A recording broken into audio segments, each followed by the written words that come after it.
The hour of 1:30 having arrived, the Santa Cruz City Council will come to order. Clerk, would you be kind enough to call the roll? Thank you, Mayor. Councilmember Triguero. Present. Bruner. Present. Newsom. Present. Boulder. O'Hara. Here. Vice Mayor Kalantori Johnson. Present. Mayor Keeley. Here. A quorum having been established, let me see if there are any statements of disqualification members may have. Councilmember Bruner. On closed session item, agenda item 2, that is the real property negotiations as it relates to my employment. Anyone else on statements of disqualification? Seeing and hearing none. We are moving to any comments anyone would wish to make on our closed session agenda. We'll be taking that up in a few minutes. That is listed as items 1, 2, and 3 on our council agenda packet today. Anyone with us today wish to make comments on the consent agenda? Ms. Bush, do we have anyone online who would like to do so? We do not. Seeing and hearing none, how we will proceed. We have real property items to discuss, and what we will do, we have a number of items to discuss. What we will do is we will be going into closed session. We will come back out of closed session when we finish our work. We imagine that will be about an hour and 10 minutes from now. We will not start before that. We will not start before 2:45. We could start later than that, but at this time we will adjourn into closed session.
The hour of 2:45 having arrived, the council is back in session following its closed session. Let me ask the clerk to call the roll to reestablish a quorum. Thank you, Mayor. Councilmember Triguero. Present. Bruner. Present. Newsom. Present. Boulder. Here. O'Hara. Here. Vice Mayor Kalantori Johnson. Present. And Mayor Keeley.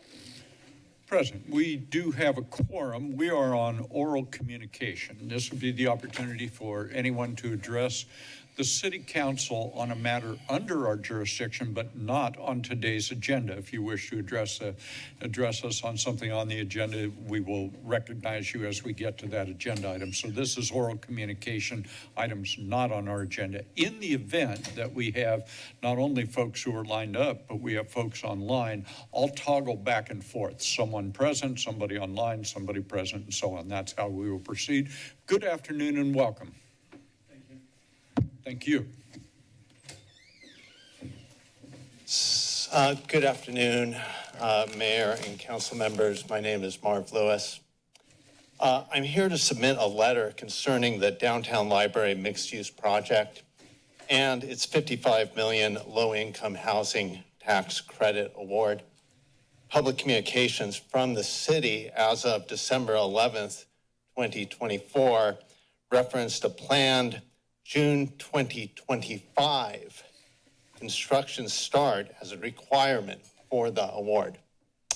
However, an August 11th article 2025, in Lookout Santa Cruz reported that the official deadline was July 21st, with a 30-day extension to August 21st. In light of these differing timelines, I am requesting that no construction activity occur on Lot 4 until the California Tax Credit Allocation Committee provides written confirmation regarding compliance with the declared deadlines. This measure is necessary to ensure the well-being of public funds and to maintain community trust. Thank you. Thank you very much. Do we have anyone online with their hand raised? We'll take that person, then we'll be right with you. Person online, good afternoon. Welcome to the City Council meeting. Yes, hello. Hey, I missed that Socialist Progressive Love Fest last Tuesday where those who spoke in favor of the mayor's fake citizen housing initiative last week had pure self-interest at heart, being union workers looking for high pay at taxpayer expense jobs and so-called nonprofits looking to get their hands on excesses of public money subsidies who can pay themselves wherever they want. Here today, gone tomorrow students, not workers, conditioned into socialism by UCSC who want socialist government housing paid for by a selective minority of local owners by any means or extreme progressive DSA ideologues. I remind all of us, it's communism that doesn't respect private property. This country was founded in revolution. Lives were given by those who fought to prevent the government from taking whatever they wanted from the people. And strong private property rights are the insurance against the government doing exactly that. The Workforce Housing Affordability Act is pure private property theft. It is a sham, since the real estate transfer tax intent is to pay for the small service of keeping title records and contains the lie that renters won't be paying more. Just a handful of progressive Marxist cities like Oakland or Berkeley have such high coercive taxes out of hundreds of California cities that will never, ever do that to their citizens. The faux fake citizen initiative is the brainchild of closet far-left Mayor Keeley, and his unethical methods include law-taunting use of public resources to lobby and campaign the public for or against a voting measure, as the measure was written for by the paid city attorney, and various even normally restricted public spaces, as well as government byline articles were used to promote it. Out-of-town or self-interested so-called nonprofit developers were organized to circulate the measure petition, having previously failed to get any locals here to back it. It is purposely vague, lacking specific promises of exactly what, when, how many, at what cost per value units will be built, making such measures fertile ground for corruption. Illegals taking housing. Wages are the real issue. This is democratic abuse. Thanks. Thank you, Mr. Phillip. Good afternoon. Welcome to the City Council meeting. Thank you. Good afternoon, Mayor Keeley and council members. I'm Linda Marin, and I hope you have gotten a chance to read the letters that 3 climate groups sent you on August 4th. One was directed to City Attorney Condotti regarding his counsel that the city should not resolve to support the Make Polluters Pay Climate Superfund Act. And another was a fact sheet prepared by legal counsel at Center for Biological Diversity regarding the matching polluters pay bills, SB 684 and 1243, AB 1243. The third document was a resolution ready to sign, much like the resolution already signed by the Santa Cruz County Supervisors. The fact that 5 years ago, the city and county already sued the same oil and gas companies that these polluters pay bills are targeting, that those suits are now folded into the California Attorney General's suit against those companies, and that the bills have written into them protections against jeopardizing the success of already filed suits, makes them very compelling. Why would we not want the biggest polluters and profiteers in our state to pay into a fund that would be used for community resilience, sustainable infrastructure, and green infrastructure projects? We are urging you to put this resolution on the next City Council meeting agenda, and I thank you for that. In my last little 30 seconds, I just want to say something that seems unrelated, but you're about to hear from other speakers about the flock cameras that are already contributing very real harms all over our country, and that you or I or anyone we love could be the next victim of. It's dangerous and inappropriate technology, and it's already installed in Santa Cruz and in neighboring cities with more planned. Please be curious and well-informed and smart about this technology. Thank you. Thank you so much for being here. Anyone else online? We'll take the next person online, then we'll be right with you. Person online, good afternoon and welcome. Good afternoon, Mayor Keeley and City Council members. I'm Susan Cavalieri. Susan, I'm sorry, perhaps I wasn't clear. We're going to take the next person online. sorry. Susan will be right with you as soon as that's finished. Person online, good afternoon and welcome. Good afternoon. It seems the groundbreaking for the library garage housing project will take place next week. But rather than invite the public to celebrate this much prolonged project, which I believe may be the largest project in the city's history, the event will be private, closed to the public. The project is on city property, with the library and garage paid for with millions of taxpayer dollars, $20 million for the garage, $40 million for the library, final price tag still unknown. Whatever happened to the DEI concepts of inclusivity and belonging? Thank you. Thank you. Susan, good afternoon. Welcome. Thank you. So my name is Susan Cavalieri, and I'm here again to request that you add the California Make Polluters Pay Climate Superfund bill to your next agenda. A lawsuit against the fossil fuel companies was filed in late 2017, which was included in both the city and county of Santa Cruz, which was included by both the city and county of Santa Cruz. A court decision 7 years later in October 2024 allowed the suit to go forward. There is no date that I know of for the next court trial. During that time, CO2 levels have risen. The temperature of the earth has also risen. So the county, as Linda mentioned, recently signed the Make Polluters Pay bill. And the language, as she said, will not impact the ongoing lawsuit.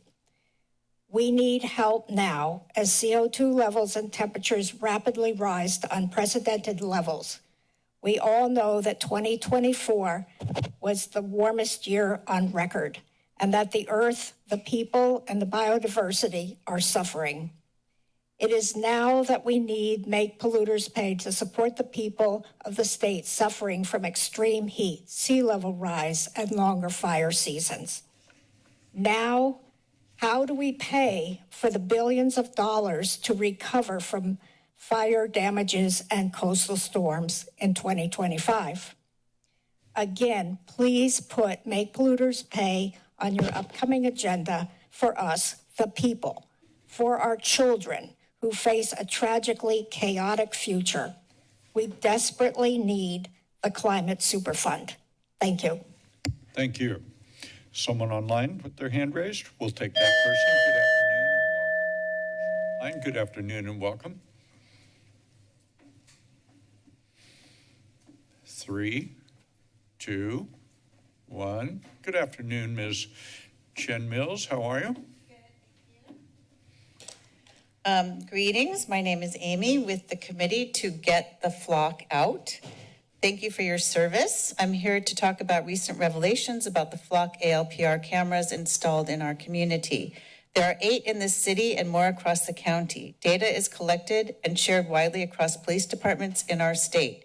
In turn, many California departments are sharing this data with ICE, the DHS, and the FBI in blatant violation of state law SB 34. The state itself sought to stop such violations in 2023, but they continue unabated, as recent news reports, including in Lookout, have shown. Besides misuse of data, including the tracking of a woman who had an abortion by police in Texas, there is little evidence that Flock cameras prevent or reduce crime. Flock misrepresents crime stats by selecting small windows of time from which to report on crimes, as happened in San Martin, where the crime rate actually went up while Flock said it went down.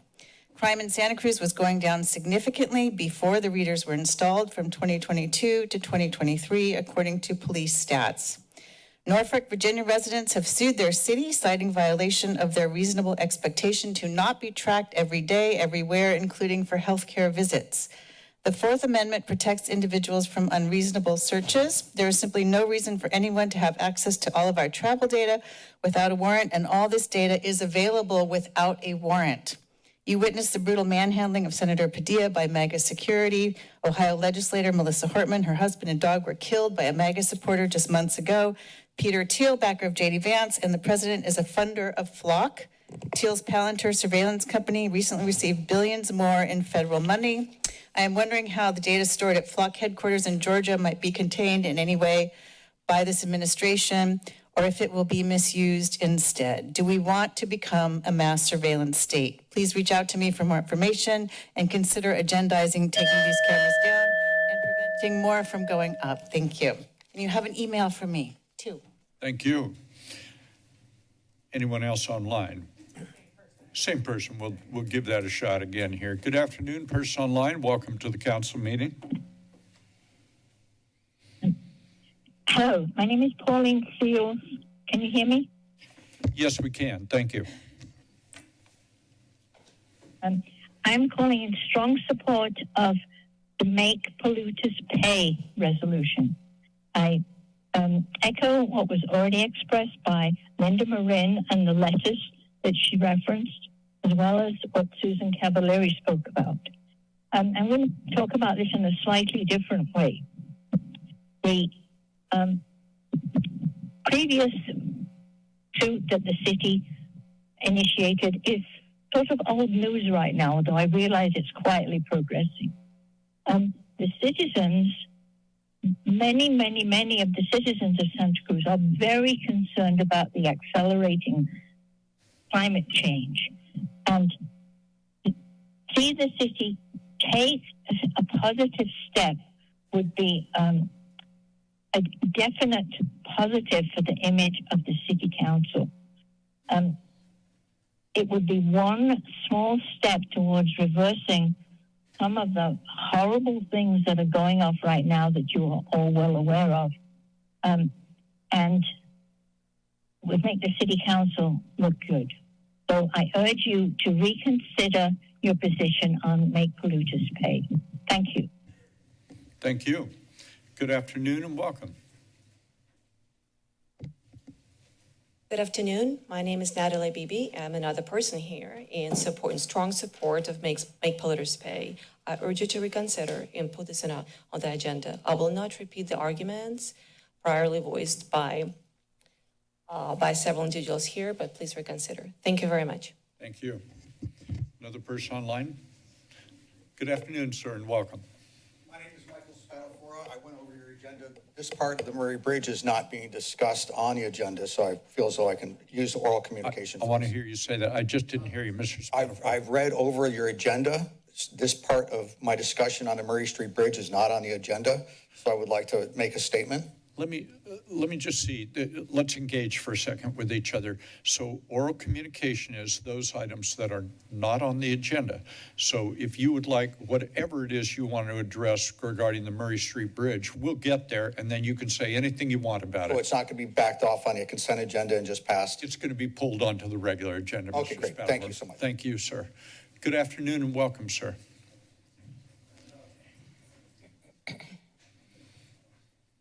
It's like I'm the closing act. Don't want to forget what I had to say. Trump's doing the thing in D.C., which is really similar to what's been done twice under Newsom, different Newsom, in the state of California, where the homeless people have been swept out of the parks and the public spaces right before elections, just like a month. Typically, it's kind of a pattern, I guess, they're trying maybe to establish, which I find unsettling, and I hope others do as well. The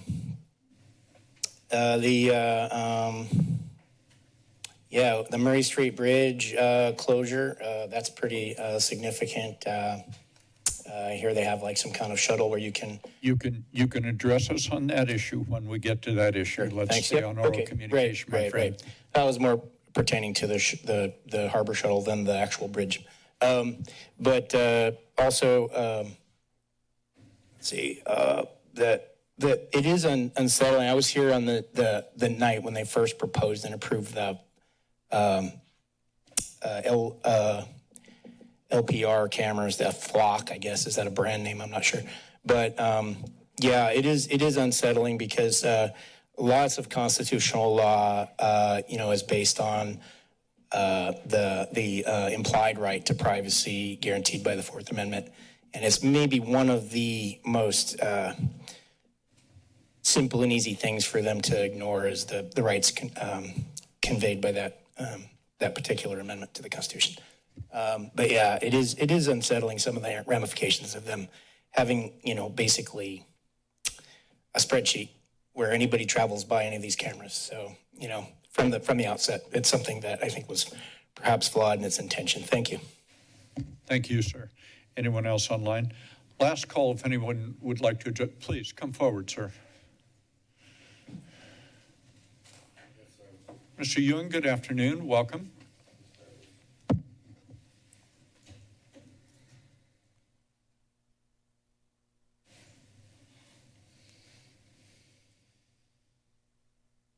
Yeah, hello, thank you. I guess I was distracted by some stuff. Quite interesting conversations today. Yesterday was quite amazing for me. I found myself needing to do some research for some dialogue that's finally starting to happen in this county. I feel like a Cheshire cat. A friend handed me 3 books. One, Murder by Injection by Ernestus Mullins. And the other one is The Terrible 1313 Revisited, 1968, Joe Heinemann. And then The Metrocrats, 1977, also by Joe Heinemann. I was able to get that research done in less than an hour. How fabulous. I had 4 other things that were kind of unique that happened to me yesterday. The first and the last were really cool. Got to compliment on a friend that as far as the logistics legally on a piece of property in Santa Cruz, I'm like, wow, you have a golden ticket. I don't get to say that very often to people. So anyway, life doesn't happen to you. Life happens for you. Listening to what I expect to come up, that came up last week in the supervisors meeting, I'm kind of reminded, how could any sane, intelligent group of individuals decide to appoint a Supreme Court justice that can't identify a woman? What is wrong with our society when we have situations like that? So a lot to say about that. Now, as far as the flock cameras, what brought me in here more than 6 years ago, or why are we allowing military weapons in civilian locations? It's probably why I did 16 different film presentations on the beach, because that was one of the main topics. Anyway, we'll see each other later. Thank you. Thank you, Mr. Ewing. Anyone else? We are completed with oral communications. This is item 4, mayoral proclamation. I'm going to ask if Councilmember Triguero will be kind enough to make the presentation. Thank you, Mayor. I'm so happy to share this proclamation with you all in dedication and in celebration of this year's World Breastfeeding Week. So, whereas breastfeeding is one of the best public health measures, providing health benefits to mothers, infants, families, and societies. Thank you for being here. Welcome. Keeping mothers healthy throughout their lives and saving the lives of infants. And whereas breastfeeding provides protective factors for both mother and child, and whereas breast milk provides optimal brain development and offers children one of the best foundations for early learning readiness. And whereas the American Academy of Pediatrics recommends breastfeeding and continued breastfeeding as complementary foods are introduced, and whereas the theme of this year's World Breastfeeding Week is prioritize breastfeeding, create sustainable support systems, which calls upon communities to collaborate to improve breastfeeding support. And whereas this year, the 18th annual Community Bridges WIC Breastfeeding Walk and Health Fair, held at London Nelson Community Center, is celebrating breastfeeding women and promoting breastfeeding support for our city residents here. So therefore, now I, Gabriela Triguero, along with Mayor Keeley and my colleagues on City Council, do hereby proclaim the month of August 2025 as Breastfeeding Awareness Month in the city of Santa Cruz, and we encourage all citizens to recognize the WIC Breastfeeding Walk as an important community event in the city. Thank you. Hello, Good Council. afternoon and welcome. Good afternoon. Thank you so much. Thank you so much, Council members. My name is Dana Wagner, and I'm the Director of the Community Bridges Women, Infants, and Children's Program, better known as WIC. On behalf of WIC and our many partner agencies, including Salud para la Gente, Nursing Mothers Council, all 3 hospitals, and Santa Cruz Community Health Center, and other nonprofits, I want to thank this council for the proclamation declaring August as Breastfeeding Awareness Month. I thank you for acknowledging the role that breastfeeding plays to the lifelong health and well-being of infants, mothers, and families. This year, WIC held its 18th annual Health Fair and Breastfeeding Walk at London Nelson Community Center. This was the first time we held the event in Santa Cruz. We were honored to have Councilmember Sonia Bruner join us and speak at the event. Going forward, we plan to alternate locations between Watsonville and Santa Cruz to truly involve and include lawmakers, partner organizations, and members of the public throughout our county. Many, many thanks to this council for the first ever proclamation with the city. Together, I know we strive to improve the health of families in the city and in the council. Thank you so much. We really appreciate it. Let us have the council member bring this down, take a picture, do all those good things we're going to do. So thank you. Do you wish to make remarks as well? Please do. All good? Said it all. Okay, there we go. Thank you.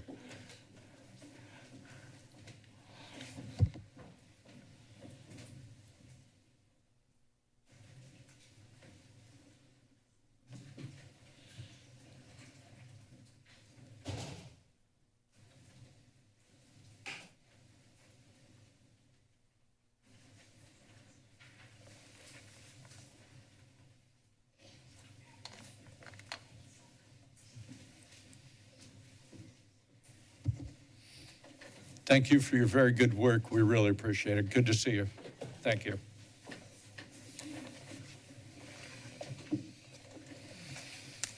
We have a presentation by Mr. Peterson regarding the Santa Cruz Small Business Development Center. And this is a program that's been around for more than a minute and has done great things in our community. Mr. Peterson, good to see you. How's Cabrillo College these days? Cabrillo College is doing well. Wonderful. So Glad to hear it. Thank you for being here. Thank you. And I'm also here with Leilani from Botanica. Good afternoon. One of our clients that we're fortunate to work with. So yeah, I just have a brief presentation about the SBDC. Most of you probably already know what the SBDC is and what we do. We've been here for 40 years in this community, which is actually the longest lasting host-center relationship in the state, if I'm not mistaken. Yeah, let's just wait.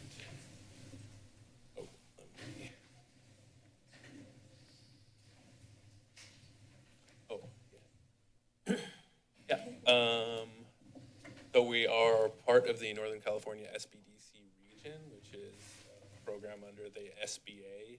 We're the southernmost center, 16 centers right now, and we cover just the Santa Cruz County.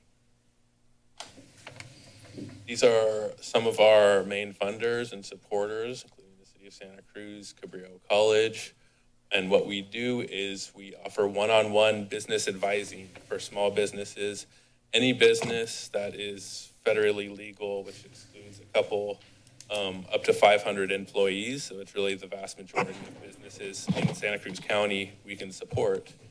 This is the team that actually does all of the amazing work. Is missing one new member who is a specialist in digital marketing and AI, which has been a very popular topic lately, and which is going to impact businesses across the board. We also hold regular training events. These are some of the ones that we've had recently, but we usually hold 1 to 2 training events every month.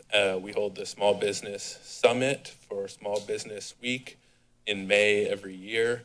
And we also run special programs that are a little bit longer once in a while, like this fall, we're launching a new program focused around manufacturing businesses in Santa Cruz County. It'll be an 8-week program in partnership with the Idea Fab Labs Makerspace. So stay tuned for that if you know anybody in manufacturing. This is some of the numbers from the state in 2021, but actually the more important numbers I will provide in a packet for the city of Santa Cruz. These are all of the economic impact milestones that are reported by the clients that we work with countywide. For the city, it's a little bit less, but 31 business starts in 2024, 117 jobs created, $7.3 million in capital infusions of bank loans and equity, and $8.4 million increase in sales. And that's just from the clients who we've worked with who have explicitly stated that we help them achieve those goals. We also provide a lot of disaster support. We helped during COVID, we helped during the storms. We are here to help with whatever comes in the future, providing assistance, working with organizations such as the city to disperse emergency funding to small businesses. These are some of the programs that we work with on the Northern California SBDC level. We have a specialist centers for government contracting, for financing businesses, for tech startups, and a restaurant-focused program. That is just how to sign up, and that's it from me, and I'll pass it on to Leilani to talk a little bit about what it's like from the perspective of a client. Thank you, Mr. Peterson. Good afternoon and welcome. Come on, right up here. Go ahead. There we go. Great, thank you. Pull that microphone down a little bit. He's so tall. Yeah, that's true. Okay. And you're not great. so tall. No. All right, so I'm Leilani Zender. I have a retail boutique called Botanic and Lux, and we have been open for almost 10 years, and we've been working with the SBDC for most of that time. When we first opened, we had never heard of them, and we just went into opening a business with a dream and some grit, and we thought we'd do great, and it was off to a pretty good start, but then we soon realized that we just didn't quite have the skills that we needed to survive the retail landscape, and we were in touch with the SBDC, and we've worked closely with them all of these years, and truly believe we wouldn't be in business without their support. They are an invaluable resource to our community. We recommend them to everyone we speak to who starts a business. There are so many consultants and advisors that you work with that are so knowledgeable, and if you didn't go to school for business, you'll learn the skills through them to help your business be successful. And yeah, I just couldn't say enough great things about them. Well, thank you so much. Thank you for taking the risk of investing on the private sector side. Thank you for that. And yes. Really good to hear the good work that the Small Business Development Center does for us. Yeah. Mr. Peterson, thank you. Thank you so much. Best wishes for the future. Thank you.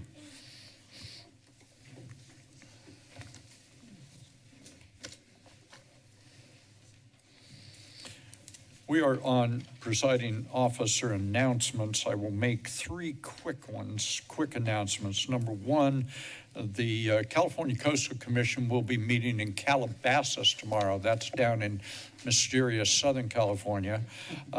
They will be taking up on their consent agenda the downtown expansion plan approved by this body not too long ago over to the Coastal Commission, final action over there.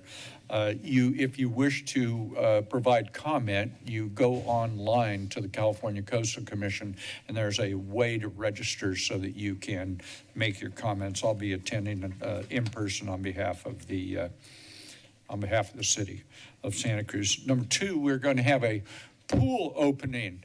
Mr. Elliott's back there smiling ear to ear. We're going to be reopening after a considerable amount of work the Harvey West pool. So bring your kiddos over. It's going to be on Saturday, 11:30? Saturday at 11:30 at Harvey West.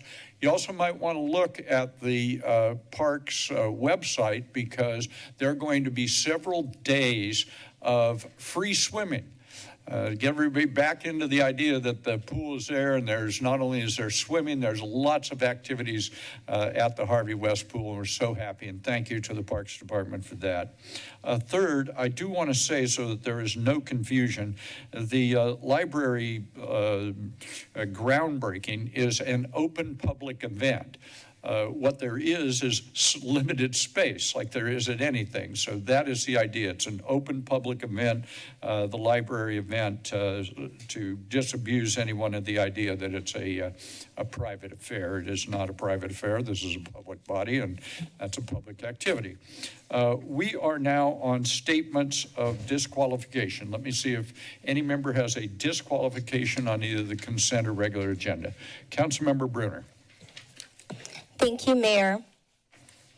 Let's see, item number 16, lease agreement with Fraisley Adventures for city-owned commercial space at 1016 Cedar Street, as that relates to my employment with the Downtown Association, as well as item number 31, which is a public hearing regarding 2020 North Pacific Avenue.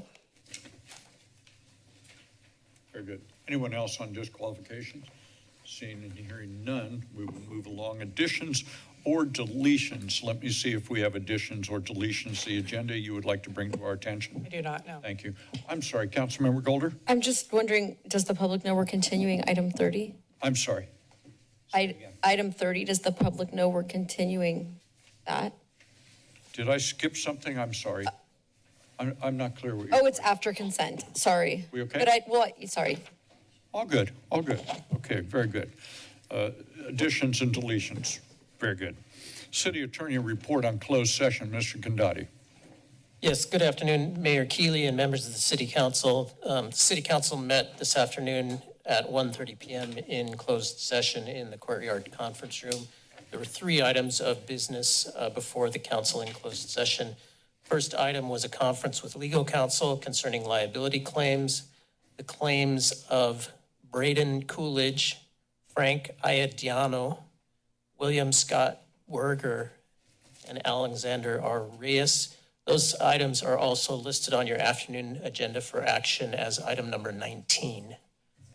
Second item was real property negotiations, the property owned by the city at 1016 Cedar Street. The item was lease negotiations, and the council met with its negotiator, Bonnie Lipscomb, to discuss a proposed lease with Joshua Bradley and Amanda Frazier, DBA Switch Bakery. That item is on your consent agenda this afternoon for action as item number 16. I would note for the record that Councilmember Brunner recused herself from that portion of the discussion. Item 3 was a conference with labor negotiations concerning SEIU temporary employees, SEIU service employees, mid-managers, OE3, fire management, fire, IAFF. And city met with its negotiator, Sarah De Leon, and there was no reportable action. Thank you, sir. Council meeting calendar. Ms. Bush, anything you'd like to bring to our attention? No changes, no. Very good. We are on the consent agenda. If you're unfamiliar with this, what we will be doing is taking up all of the items 7 through 29, inclusive, on one vote. And what we will do is I will give the opportunity for council members first to pull an item off of consent, which means we would hear it separately, or to make a comment on an item on the consent agenda. I will start with Councilmember Chiguero. I will move my way around the dais. Then I will ask you if you have any item you would wish to have pulled or comment on the consent agenda. If you have one item or 20 items on the consent agenda, you have a total of 3 minutes to comment on the consent agenda or to ask an item to be pulled. Councilmember Chiguero. Thank you, Mayor. I have 2 items to comment on. One is item number 12, the award contract to Encompass Community Services for the Downtown Outreach Workers Program. I'm happy to see this moving forward, but I feel like it's notable to comment that it was unfortunate that the county board was unwilling to continue their participation in this program. Last year, the county put in about $200,000. Nonetheless, I'm happy to see that we have this contract coming forward, and I thank the staff for their report and work on that. The other item I wanted to comment on is one in my district. This is item number 22, the placement of a memorial marker in honor of umpire Jay Lewick at De La Vega Park.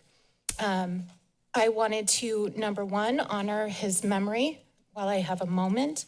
And I also want to honor all the constituents who took their time to email us to celebrate and honor his memory. That kind of commitment to our youth and to our parks and our beloved families in this town should not go unnoticed. And I'm so happy that this memorial marker is on the agenda and that our continued celebration and honoring by community members in his memory. Thank you. Well, thank you. Councilmember Brunner. Thank you, Mayor. I have a couple of comments as well as an agenda item I'd like to pull. So I'll start with my comments. Sure. Agenda item 12 is an award contract to Encompass Community Services for their downtown outreacher program. And I just wanted to acknowledge the work that they do downtown and that team and the linkage to community services and healthcare services and resources that they provide. So this is an opportunity to support people in our community in this way. The next item is item number 26. This is a traffic calming pilot program. This spans several districts, and in District 2, previously we had 300 something applications submitted with various traffic calming concerns in the city. And through our metrics, the city identified 3 areas, one of which is in District 2. I guess my question, I have a quick question on this one. Where would be the best place for people to stay up to date on the work of this item? Good afternoon, sir. We have Mr. Starkey, our transportation supervisor, here in the room. Good afternoon. I'm happy to report on our traffic calming program. Matt Starkey, transportation manager. I believe we have a website with this project, and we can keep that up to date with when construction will be anticipated for that. And then, yeah, in your district will be Seabright, is having some improvements made to it. Great. So on the cityofsantacruz.com website is the best place for updates on. Yes, we have a page under our traffic engineering page on the Public Works website. Thank you so much. Thank you, Mr. Starkey. Council member. And thank you to everyone who submitted their concerns and bringing awareness to all the various traffic concerns and needs throughout the city.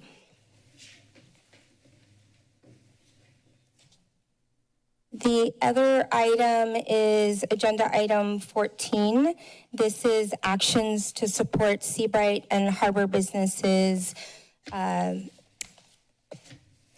impacted by the Murray Street Bridge project. And this is an item I'd like to pull. I think we have several businesses and people that would like to comment, and I think it needs some further discussion and comment.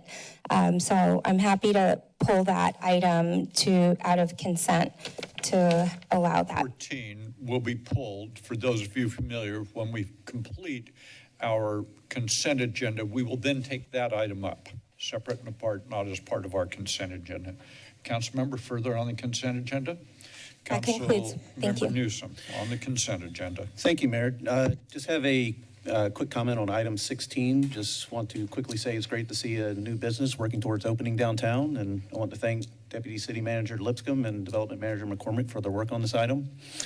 And then on item 20, I just want to thank my colleagues, Vice Mayor Kalantari Johnson and Councilmember Golder, for their work with me on the Wharf Ad Hoc Subcommittee. I'm really glad that we're at this point of having final recommendations made by the committee. And I just want to quickly note that over the last 8 months, the committee has recommended, and this council has approved the plan to repair the end of the wharf, have passed an economic support plan for wharf businesses, and are now considering, I anticipate, will soon give direction to develop plans that will work to strengthen the operations of this iconic asset in our community. So really happy we're at the stage, and again, want to thank my colleagues for their work on the subcommittee, and also want to thank city staff and the wharf crew for all their work on this cherished landmark. Thank you. Thank you. The Vice Mayor is recognized. Thank you, Mayor. I'd like to pull item 12, which is the downtown outreach worker. And bear with me here. I have comments on item 13, 20, 21, 25, 27, and I'll try to keep it brief. Please proceed. Okay, great. So 20 and 21, I'll just take together. As my colleague, Councilmember Newsom just said, I had the opportunity to serve on the Wharf Ad Hoc Committee, and it's just really incredible to see that when disaster strikes, sometimes it allows us to innovate and do things differently. And that's what I saw, that's what we experienced with this Wharf Ad Hoc Committee, cross-departmental, a lot of departments that came together, leadership of Parks and Rec, and I really think the recommendation before us allows us to get prepared, to be responsive, to balance the need of safety with economic vitality, think about long-term financial sustainability, and rebuild pretty quickly, mind you, while keeping options open to further build out in alignment with the Wharf Master Plan. So just a huge thank you. I think it was a big accomplishment. And again, thank you to the cross-departmental staff that showed up and did the work. So that's 20 and 21. 25 and 27. 25 is the Bethany Culvert Storm Damage Repair Completion, and 27 is the West Cliff Path reopening. A huge congratulations that these are coming to an end or have come to an end. And a big thank you to Public Works Department and all who were involved. Delivered, as the agenda report said, delivered on time and under budget, the Bethany Culvert piece. And I just want to invite the community to something that city staff, and in particular Councilmember Golder and some community members have been working really hard on, is the West Cliff celebration on Friday, August 15th, 5 to 8. And Councilmember Golder might have more to say about that. That's it. Thank you, Councilmember. Councilmember O'Hara on the consent agenda. Thank you, Mayor. I have a collective comment on item 12, the downtown outreach worker contract, 14, the Seabright Murray Street Bridge actions, 16, the Switch Bakery, and 20 and 21, the Wharf Ad Hoc Committee and next steps. I just wanted to take a moment to reflect. We had a presentation just a couple minutes ago about how we support Santa Cruz businesses. And at the heart of all of these actions is our local business community, and really wanting to focus our attention, as the Vice Mayor mentioned, in opportunities where we might have a crisis, we're focusing on businesses. When we have a huge infrastructure project that is having some challenges, we focus on businesses. We have new amazing businesses coming into our downtown, the Switch Bakery being one of them. It's going to be very valuable for city employees and those that are in this part of downtown for lunch and desserts in the evening.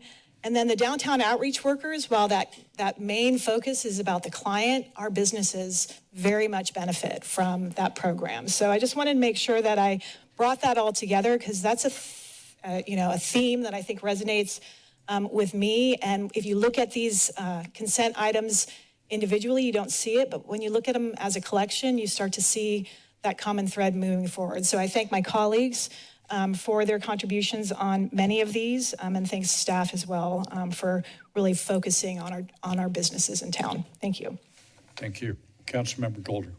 I won't speak at length, but I also would like to thank my colleagues Councilmember Newsom and Vice Mayor Kalantari Johnson for their work on the WRF subcommittee, in addition to helping the staff for all your work on that. And I think that and the Westcliff Drive items, Vice Mayor and I worked on for the last 2.5 years, have been a momentous lift for all of the teams that were involved in addition to their regular duties. Both of these, from my perspective, disasters happened in part to some deferred maintenance. And so I think when we're looking at other places where we have assets in our community, we're looking at ways to cut money as the belt gets tighter. I think we need to really consider what the alternative is if we do not address things as they are coming before us. So anyway, thank you. I'm so happy, so pleased to be off of both of these committees because that means the job is done. We're really happy that this work got done. Thank you, everybody. Thank you, council member. Let me see if there's anyone with us. If you're here on the Murray Street issue, that is already addressed in terms of we will be pulling that from the consent agenda. Any other comments on the consent agenda? Please come forward, Mr. Ewing. Good afternoon again, sir. Mm-hmm.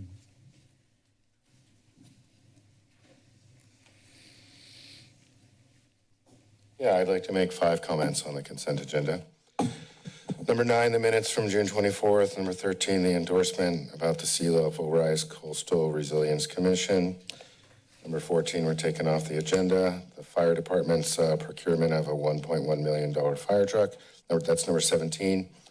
Number 24, the 3 refuse vehicles that add up to a little bit over 1.5 million. And number 6, the traffic control stuff. You know, I've actually lived in major metropolitan areas on many continents. Traffic's the worst in Santa Cruz.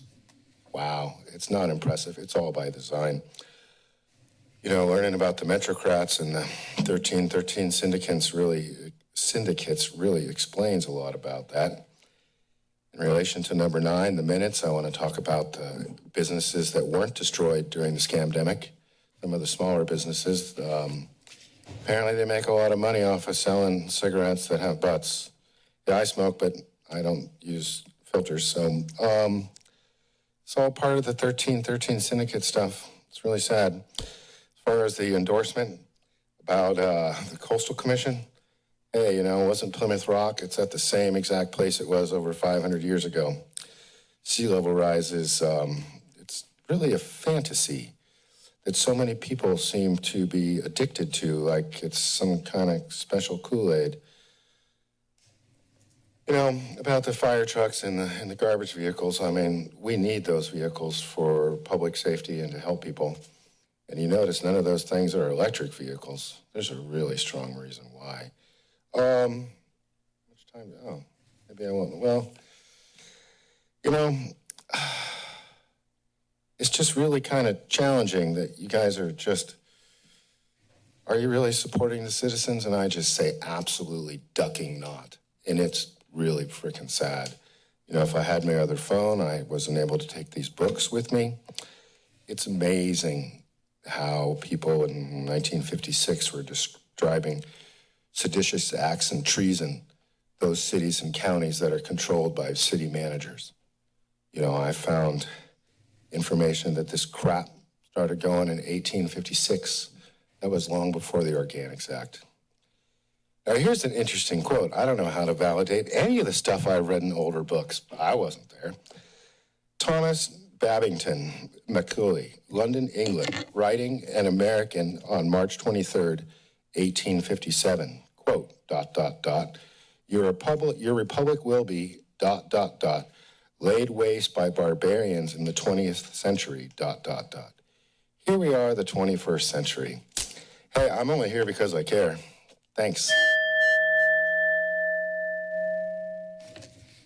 Anyone online on consent? We'll take next person online on consent, and then we'll be right with you, sir. Person online, good afternoon. Welcome to the council meeting. Your comments on the consent agenda. Hi, my name is William Berger, and I appreciate your letting me to speak. But I just got my notice last night that this was happening. I'm part of the group of, I believe it's number 19, and it was related to towing my vehicle during street renovations while I was on vacation. Please feel free to comment, sir. Okay, well, I just wanted to express, and I wish I could have been there today, but as a professional construction manager in the area, and I've worked on the Mission Garden projects down the street, I in no way would have either disregarded or willfully, neglectfully parked there if I would have been notified. And again, I was on vacation, the notifications came out, and then the work began the day after Father's Day when I returned.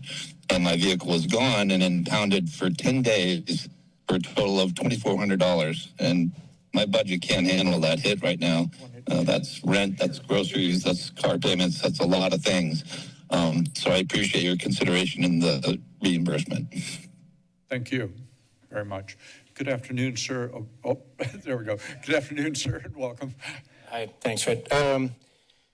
I hope you'll humor me if I pretend that I'm talking about the West Cliff erosion when I talk about the harbor ferry and extending that. I was going to propose you extend it to the wharf in its state of disrepair because it has two perfectly good landings. Excuse me. Let's suspend comment on the harbor ferry until we get to that item. Okay, yeah, I guess, yeah, I was kind of denied to speak about it, and then it became. We can't talk over each other, okay? So I won't do it to you. Don't do it to me. You have any other items on consent you wish to comment on?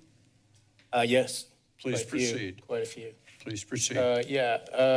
Actually, maybe just a general comment about consent. I'm kind of heartened that you've taken off some of the ones that I feel are a little more worthy of greater discussion. That the downtown outreach worker and the coastal or the ocean rise one.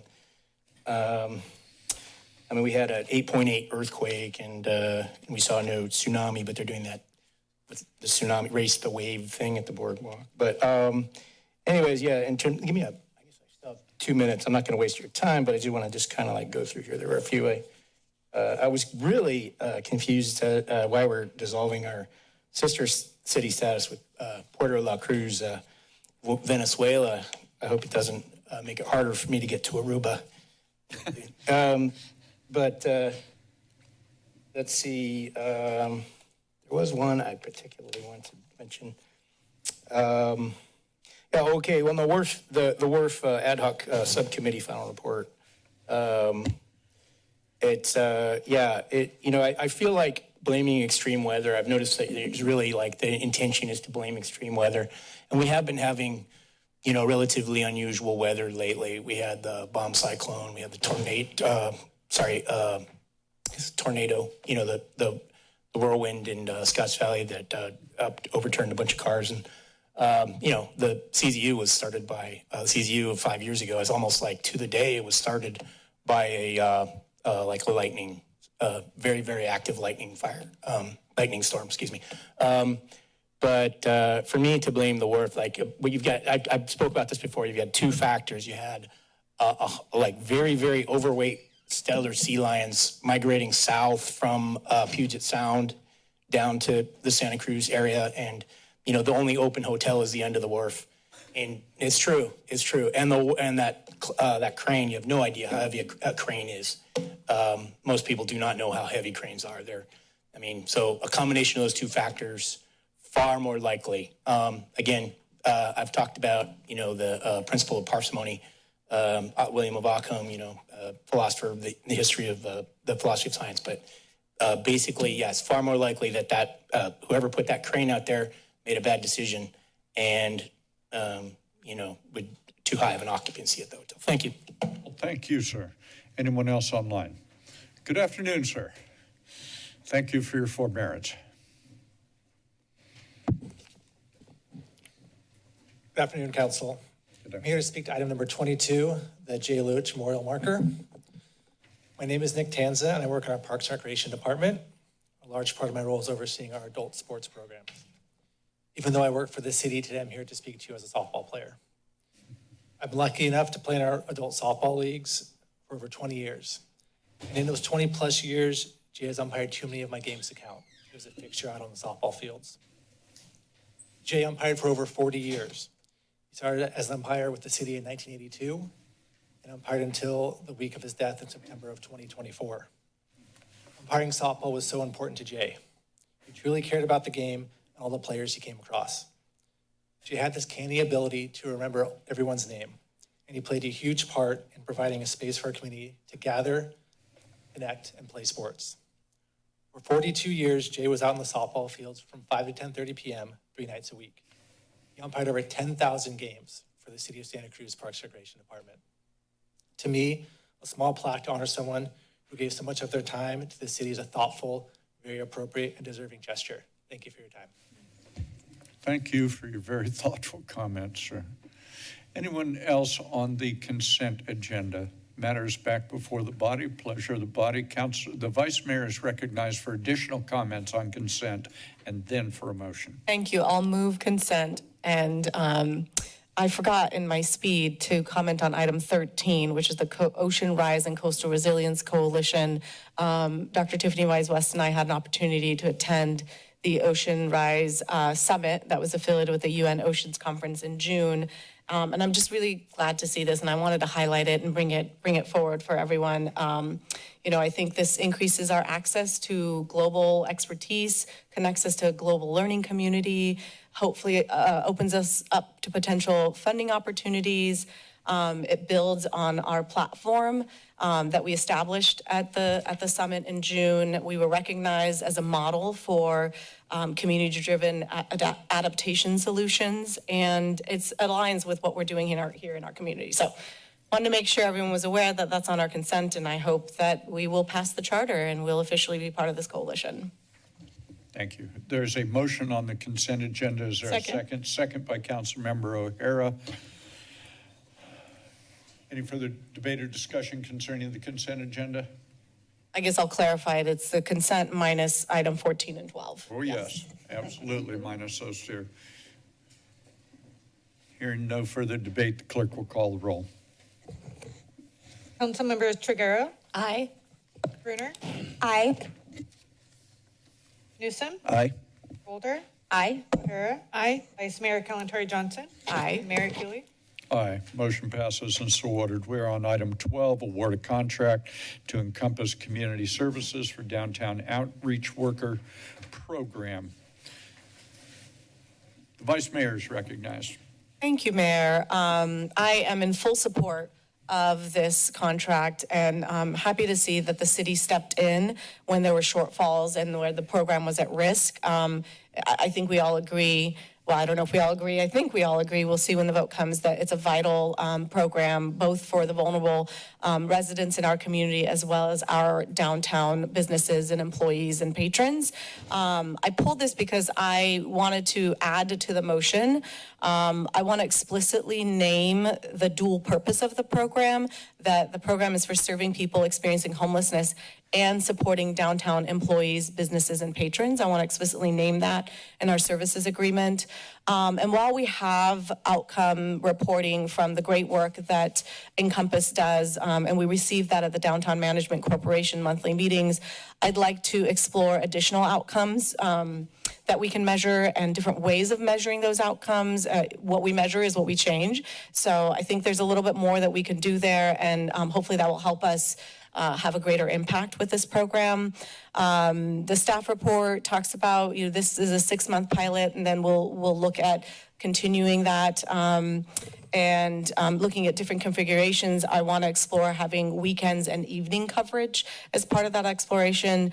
So the motion, I have a motion that I've sent to Bonnie, and I'd like to share that with the council. Right now? Oh no, I sent it a couple minutes ago. I can resend it. Oh, no, I mean, I have it. You want me to show it? Yes, Are you please. giving it? Are you doing it right now? Yes, I'm doing it right now.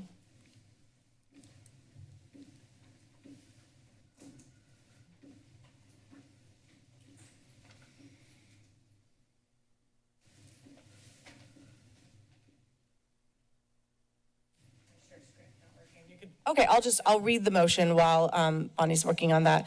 Motion to award a contract to Encompass Community Services for the Downtown Outreach Worker Program in the amount of $175,928 and authorize the city manager to execute an agreement in a form approved by the city attorney with modifications to: 1, explicitly state the program's dual purpose of serving individuals experiencing homelessness and supporting downtown employees, businesses, and patrons.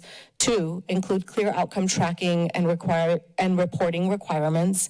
And 3, direct staff to explore weekend and evening service expansion and future funding options. The Director of Homelessness Response and Community Programs is authorized to execute change orders within the approved budget. There's a motion. Is there a second? Second by Councilmember Brunner. Vice Mayor, you may open on your motion. Oh, I guess I already did that. It's the second time I've done that. Those were my comments.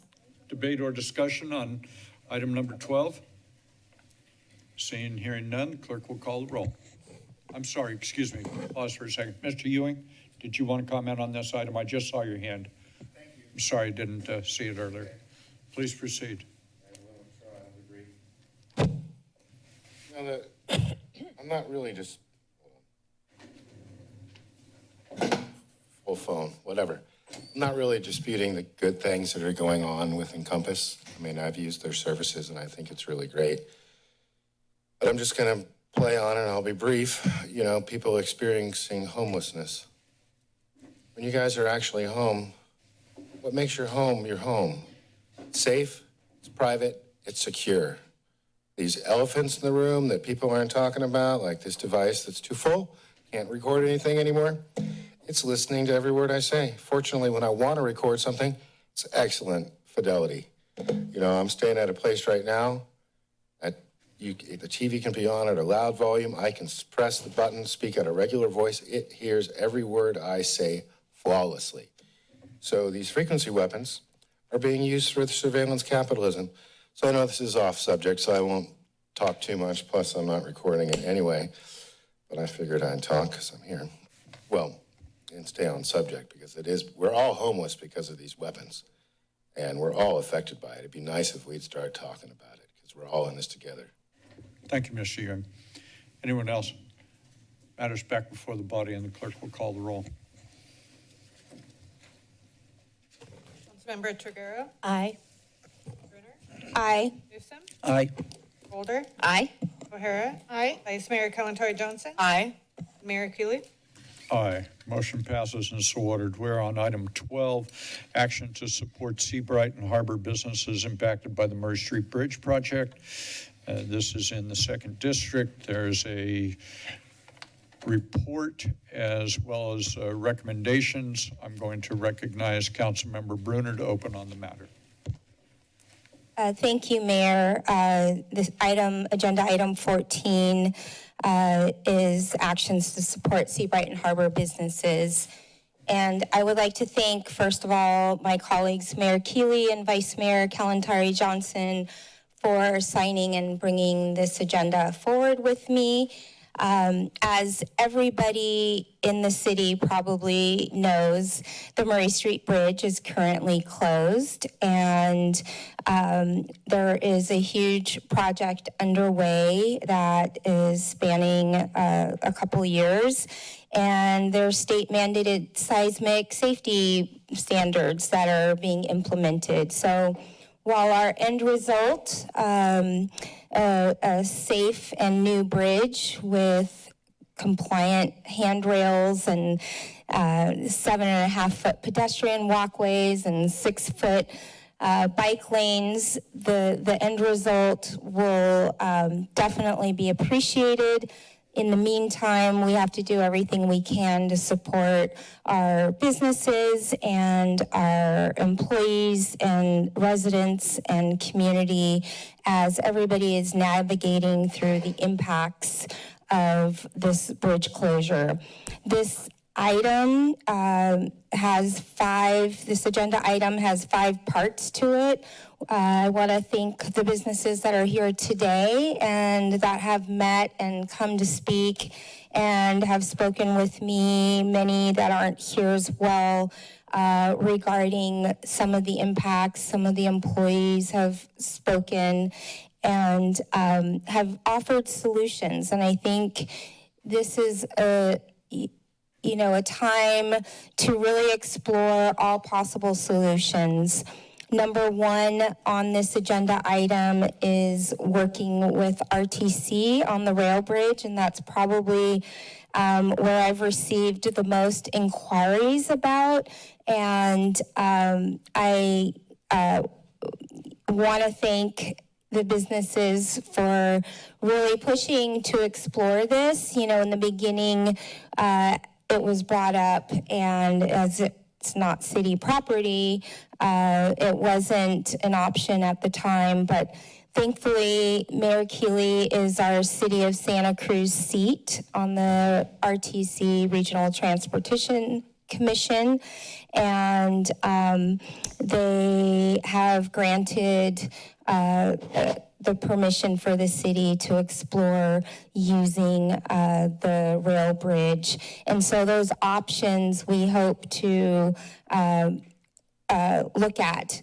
I have a couple of other options that have been brought up that I'd like to include and direct staff to also with these. But in the meantime, I wanted to really call out the additional need. While there has been a lot of work done and there's an additional need to continue supporting all of the businesses who are really feeling the impacts. And it's a very stressful situation for everybody in the area, as well as all the commuters. So I appreciate everyone that has contacted me, met with me, and I would love to have the opportunity for some of the businesses that are here today and some online to comment and continue to speak to, what the impacts are and how we can continue supporting the area through additional signage and promotions and exploring new ways of travel and all of the ideas that have come forward. I wanted this opportunity. There was a couple of questions regarding Santa Cruz Metro and those options, as well as the Santa Cruiser electric shuttle. And that runs through Labor Day. It's an electric shuttle that does a wharf downtown loop. And so there was some additional questions that I wanted to also include regarding use of the shuttle and those options. So at this point, I'd like to open it up. Thank you, Mayor. Thank you. Question, comments by members at this point? Members of the public wish to comment on this item, please come forward. This will be your opportunity to do so. Mr. Spatafor, thank you for your forbearance. Thank you so much for this opportunity. I appreciate what you said, Mayor, about trying your hand at the private sector. I don't appreciate a couple comments I've had by city council members saying, oh, I was down in Seabright and there seems like there's a lot of customers down there. You're going to hear from about 12, maybe 15 business owners here, and our sales are down about 25%. I've been told, and it's on your website, that the bridge work is going to be going from 7 to 6, including Saturdays. I haven't seen them work on a Saturday. If they would have been working on Saturdays, since this project started, we would have shaved a month off the project. If you'd be working on Saturdays for a year, you'll save 3 months. 2 years, you save 6 months. Why? Work is not being done. And I've been told by Public Works, oh, we'll be working on Saturdays. Or I've been told, oh, I don't know why they're not working. So either A, you guys didn't budget for weekend work, and that's why they're not working on weekends. But all of us, it's very stressful, as Sonia just said, for all of us business owners, right? We are locked into leases. If we don't pay our lease, we get evicted, and then they come after us for the balance of our lease, right? It's worse than losing your home. So We're on the hook. We have a lot of employees that have worked for us for years and years, and we don't want to lose them. But this project, as long as it's going to take, is ridiculous. Have you guys applied to NOAA? I read all the paperwork from NOAA, how many strikes each pylon's going to take, how many pylons you're going to put in, and it's provided in there for extension, but nobody's applied for an extension. All right, these are things that need to be done to get this thing done as soon as possible.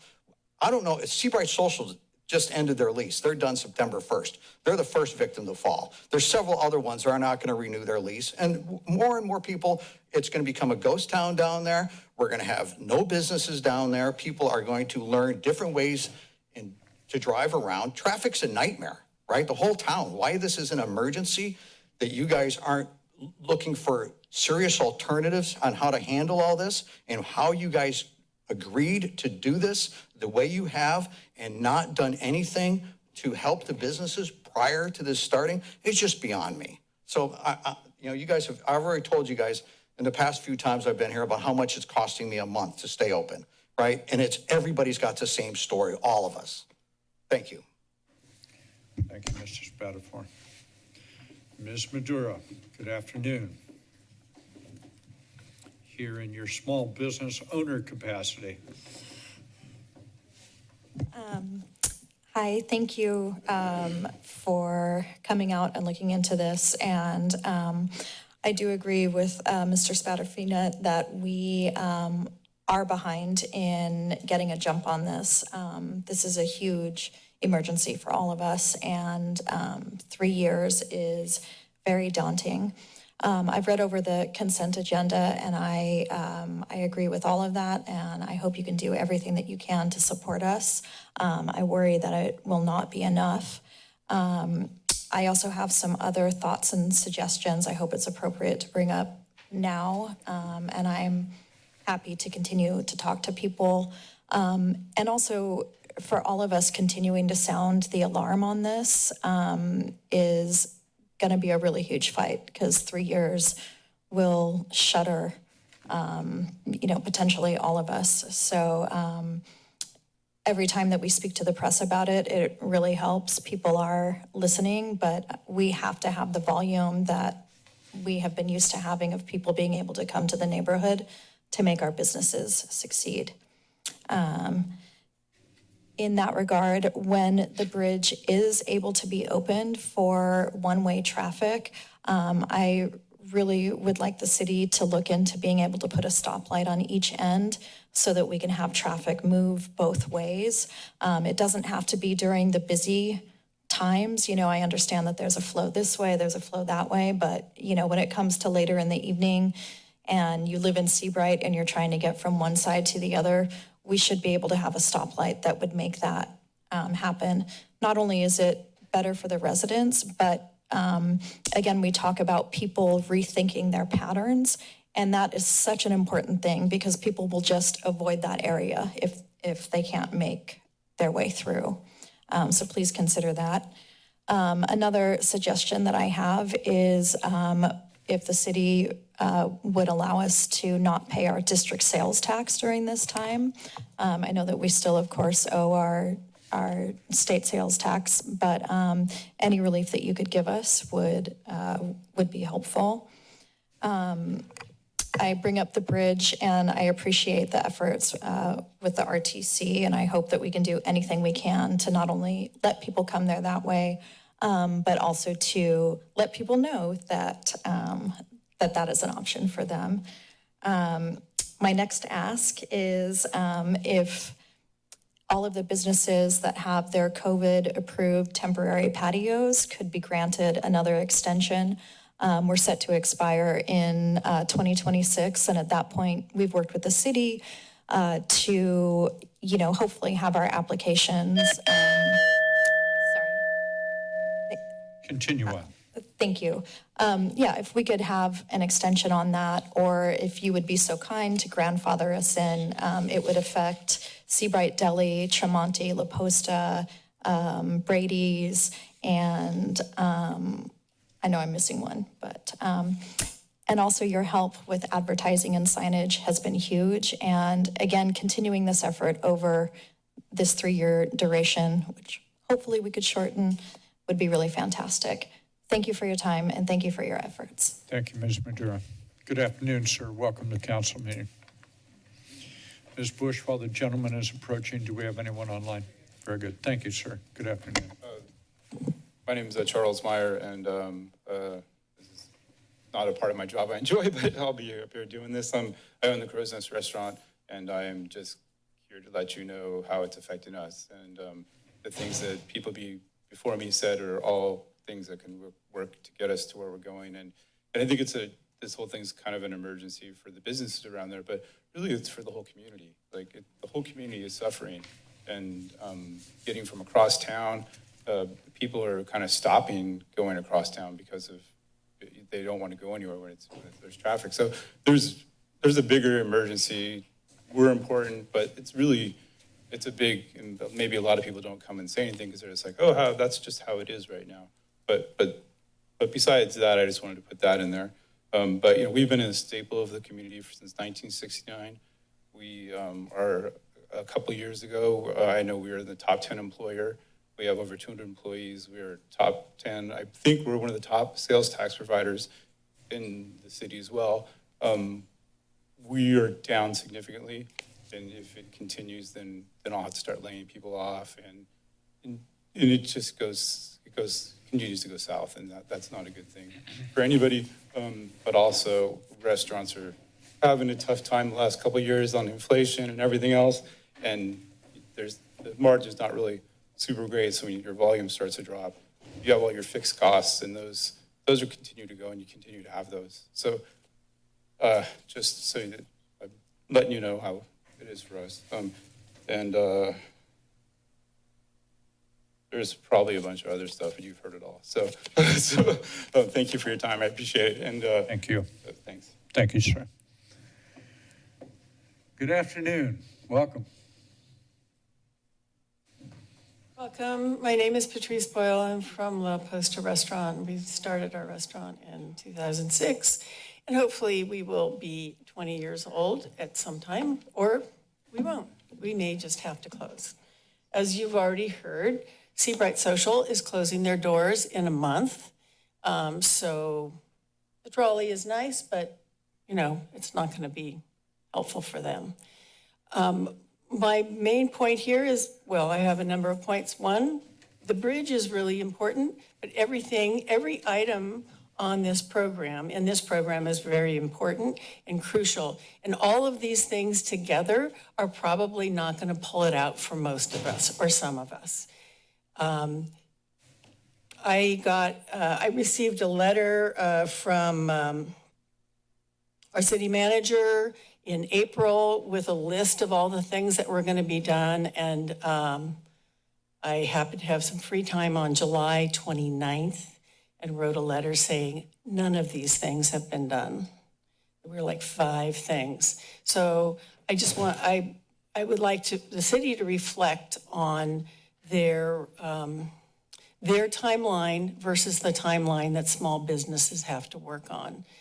Small businesses work on current income. What I make on a Friday night, I'm dishing out on Monday morning in tips and payroll, okay? The city has a completely different way of looking at time and time-space continuum, as far as I can tell, because things can happen. It's great, but they don't happen for months and months and months. We're in the middle of the summer now. Effectively, very few things have happened. The bicycles were put back, and I don't know if the bollards, the old ones, were removed yet in front of Days, because now they don't have, if they haven't been moved yet, they have no parking in front of them or on the side now. Days is really struggling a lot. The businesses down there, with a very few exceptions, La Posta, Tremonti, and there are 2 hair salons that take appointments. La Posta and Tremonti take reservations. Everybody else is foot traffic, okay? They're impulse buy places. Let's go get a tuna sandwich at Days, Let's stop. Oh, I forgot cat food or fish food, Everything else there is impulse. And so people aren't specifically directed to those places. They have to walk by. We need casual trade. We need people who are coming in and out. Even as for me, half of my business is not reserved. So anyway, thank you for your help. If you want to make additional comment, go ahead. Take a couple of seconds if you want to. I just want to make sure that you understand how important it is for things to happen sooner than later. There are, let's see, 1, 2, 3, 4, 5, 6, 7, 8. There are 8 businesses here today. There are 17. Well, there were 17. There's now 16 businesses in Lower Seabright. Okay, so half of them are here. What's happened with this bridge is terminal for, potentially terminal for us. And I don't think that the city really appreciated the effects of what this would do. We were given 5 weeks notice for what was happening, and there were no plans, zero plans in effect or even in the planning stages for any of the businesses in Lower Seabright or the harbor. So thank you for your time. I hope we can make something happen. Thank you. Mr. Brennan, good afternoon, sir. Council, my name is Enda Brennan, local attorney for 37 years, and husband, very lucky to be the husband of Patrice Boyle. So I do have a personal vested interest in here. I'll be transparent about that right away. I want to thank you for bringing this and onto the agenda, and I am quite sure that it's going to pass overwhelmingly because you guys have listened. So Patrice started literally just 10 or 11 days ago a change.org petition that I believe all of you have probably seen by now. It has more than 1,500 signatures in 10 days. That is really monumental. It speaks to the power of community once it finds out about an issue, what it's willing to do about it. I very rarely sign petitions, quite honestly, because I heard from some of the earlier comments that there's more and more of a problem with, getting into the public sphere. But you guys have chosen to get into the public sphere, and I thank you so much for doing that, because so many of us don't choose to engage in the public sphere because of the recriminations and different things that can happen. But thank you for putting this on the agenda. It is really important to recognize that there are these 17 businesses, and then there's ones on the other side of the bridge that are also affected. We're just talking about Lower Seabright 17. And Seabright Social used to be the brewery, which was an anchor for that part of the community. It's gone now. Who knows what's going to go in there next? But it's going to be a very difficult challenge for any new operator to even think about going in there while that bridge is closed. So thank goodness you guys are willing to move forward and try and move some mountains and make this happen on the rail bridge.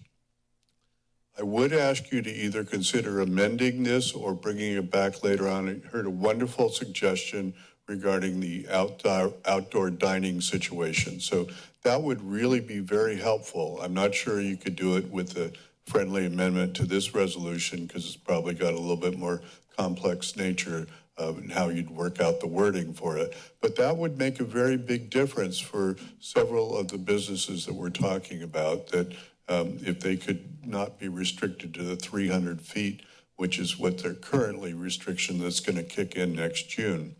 At least one community, if not several communities over the hill, have grandfathered businesses in. I would ask you guys to strongly consider doing that also. So thank you so much. I think you should especially listen to the issue about trying to get work actually done on Saturday. If you could shorten this by 6 months, it'll probably save 3 or 4 businesses, and that would be 20 to 30 employees that would still have a job. So let's do everything we can to speed this up. Thank you. Thank you, Mr. Brennan. Good afternoon, sir. Welcome to City Council meeting. I'm going to just check in with the clerk. We still no one online with their hand up. Thank you. Good afternoon, sir. Thank you for taking time to bring this really important issue forward.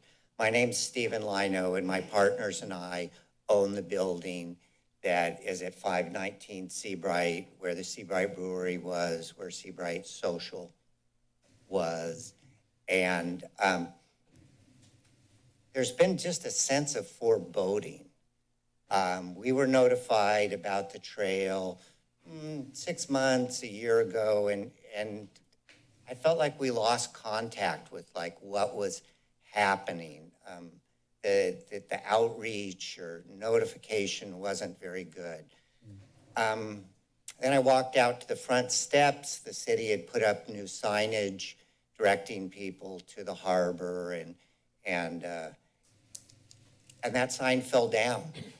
12-foot sign, drilled poorly into the sidewalk, came down like a hatchet onto our building. It made me think something bad is going to happen here. This doesn't feel right. So I'm really hoping that there can be some type of an organization developed within the city, some point person that can come to us on a regular basis, some way where we can keep communication going so that we can do our best to stay at whatever's going to happen. It would be wonderful if there were some innovative programs that would support the restaurants, the small businesses, but I think it needs to happen fairly quickly. I don't believe that we can run on standard time, that this needs to be weekly meetings, updates. I don't know. This is a job for the council and the city to do, but I really feel this sense of foreboding. When I was out last night, the area was dark. Now the red lights flash at night. There's no cars on the street. Businesses are closed, and we have these bright red flashing lights that continue. And it's, I don't know, I'm not a superstitious person, but the signs are there.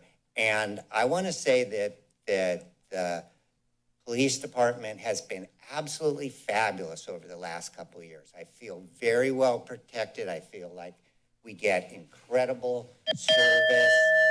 And I feel the same way with the county services, with our trash collection, the help that we get. I feel like everybody's trying as hard as they can to do a good job. I feel like we need to think through this in a new and different way so that the businesses, including ours, our leasing, don't get lost. And I don't feel like we have a lot of time. Thank you very much. Thank you, sir. Next person in line, good afternoon. Welcome to the council meeting. Good afternoon, sir. Hi, I think it's very painful. Yeah, it is obviously pretty painful for the people affected by the bridge closure. So I hope you guys work with your contractors to make it happen faster rather than, the other possibilities, it could take longer than you expect. No one wants to see that. I was a teenager working at the boardwalk, living in Live Oak, and I had particularly good balance even after riding the merry-go-round all day long, and I could walk the rail all the way to Live Oak, and so I've walked over that many times. I think it's perfectly safe. It's a great alternative to people not having access. The harbor shuttle I was mentioning earlier, I think it's like the circulator that Watsonville had. They got some funding where the circulator was running around, and Santa Cruz, in terms of transit options, I think that harbor shuttle should be permanent. And, you know, I think I don't know, I think they do have some kind of service, but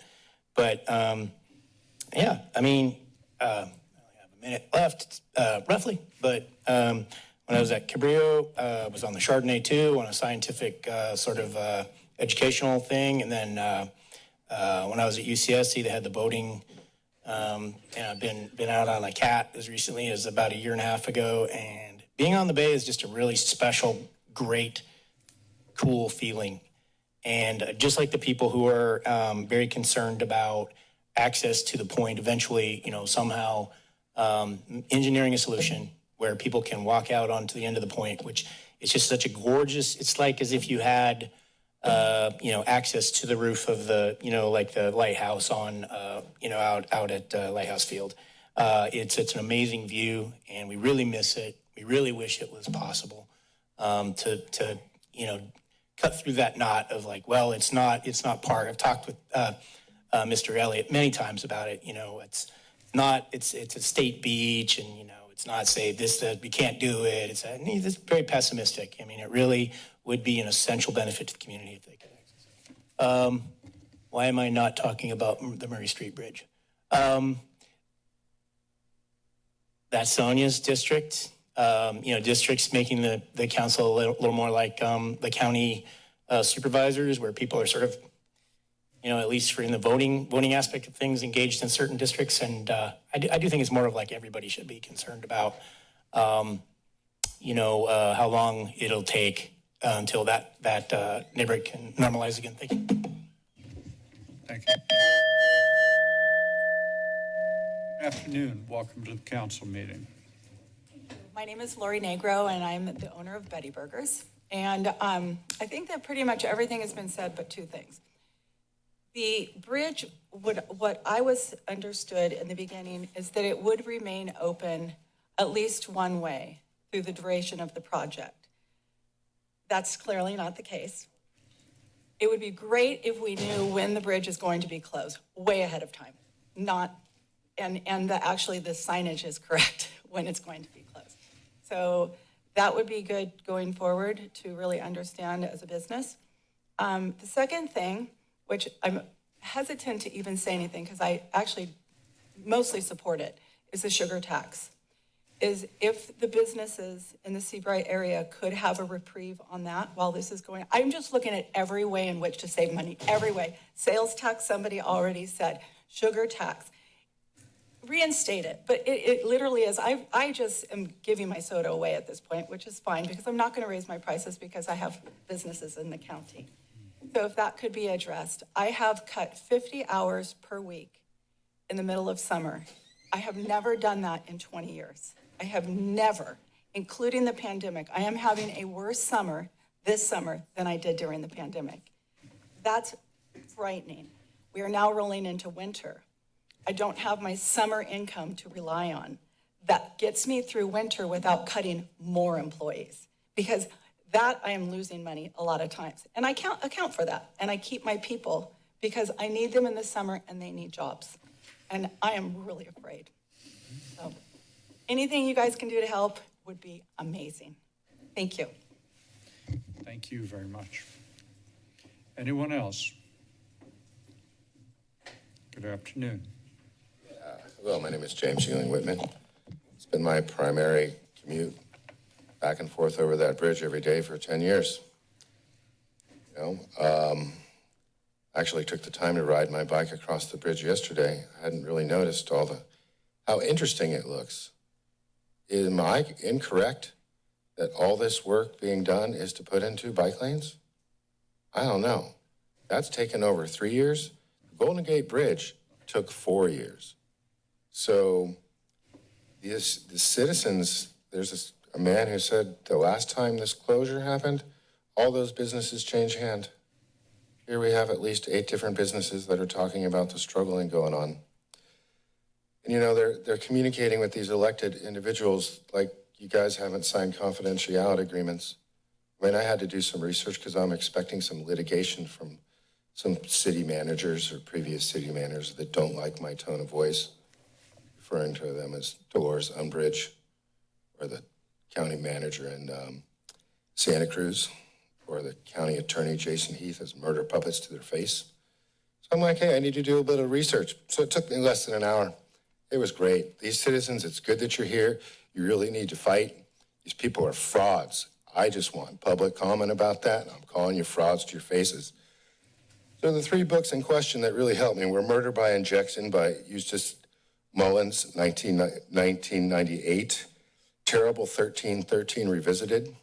You know, these people were supposedly elected, but they're controlled by a city manager. So their hands are tied. It's really sad what they're doing. And to witness what you guys say, it's really kind of awful. Hey, I'd like to see some change. That's why I'm here. I mean, at least I can ride my bike, but hey, it's 2.5 miles out of my way to go around. And this is going to go on for another 2 years. How many businesses are going to be affected? Other book is called The Metrocrats, 1997. I mean, they've had these plans, you know, ever since our Declaration of Independence was written. You know, how many businesses were lost during the scamdemic with disclosures? Their leadership in this room, they're such cowards, including the previous chief of police. They closed this down to the public for 2 years. I know, I was here the day before. So these shenanigans that you guys screwing over the people, yeah, take me to court. I invite it. I want public comment on this anytime. I'm glad at least I have 3 minutes. Thank you. Thank you. Anyone else? Matters back before the body. Pleasure of the body. I'd like to move item 14, and I have some additional questions to add to this. Hold on just a second. What is your motion? I'd like to move item 14, actions to support Seabright and Harbor businesses impacted by the Murray Street Bridge project. Do you want me to read the entire motion? I want to make sure that you are moving the recommendations in the item. However, I have some additional questions based on the... Let's get your motion on the table first. What you want to move the recommendations in the item? With some additions. There is a motion. Is there a second? Second. Motion is second. You may open on your motion. Thank you, Mayor. I think, I want to thank everybody for taking time out of your work schedules and from your businesses, and also thank the community for also reaching out and letting us know about all the ways that everyone is impacted. So this is a huge impact. We're hearing the ripple effects of employees being let go, businesses that are struggling, businesses not able to renew leases, and, this project has just begun. So this is the beginning, and we have here 5 items that have stemmed out of input from our business community. And as we all heard today in public comment, there are some additional direction that I'd like to include in this agenda. And before I add those items, I had one question about during COVID, the forgivable loans. I'm looking at the city manager and that the city provided. Was there a special name for that? If I were to refer to the forgivable loan program during COVID, would that suffice? That suffices. I don't know that we had a formal name for it, but we did have a forgivable loan program to help support businesses through COVID. Okay. So this motion is to direct staff to take the following actions immediately and to return in the next 2 council meetings for further direction. And I think we've heard loud and clear that more support is needed now. And so these items, based on existing input, the rail RTC rail bridge options, the free or reduced cost parking in Seabright area, design and install new signage in prominent locations, implement a series of citywide marketing efforts and promotional events that expand on the initial outreach and business support that has already been done. And approve the CEQA determination contained in this agenda report, including the application of categorical exemptions. There is also a direction to the Santa Cruiser electric shuttle options and Santa Cruz Metro options that has been questioned why it no longer comes to the area. So just exploring all modes of transportation for employees. I've heard from some people that just the transportation, the B-cycle, the bus, the shuttle, the walking, the bicycling, the driving, all of this has been impacted. And so however we can make modes of transportation flow easier and support flow of traffic in all modes to and from across the bridge, the 7th Ave, Seabright connection. We need that data, we need that information, we need to make a decision on what we can move forward with. So those are those items. And then also when the lane is open, there's 2 lanes on the bridge, and when the 1 lane is open, it's been asked several times about having 2-way traffic on the 1 lane and some type of traffic control to make that happen, whether it's a stoplight or some other traffic control to include that in this direction.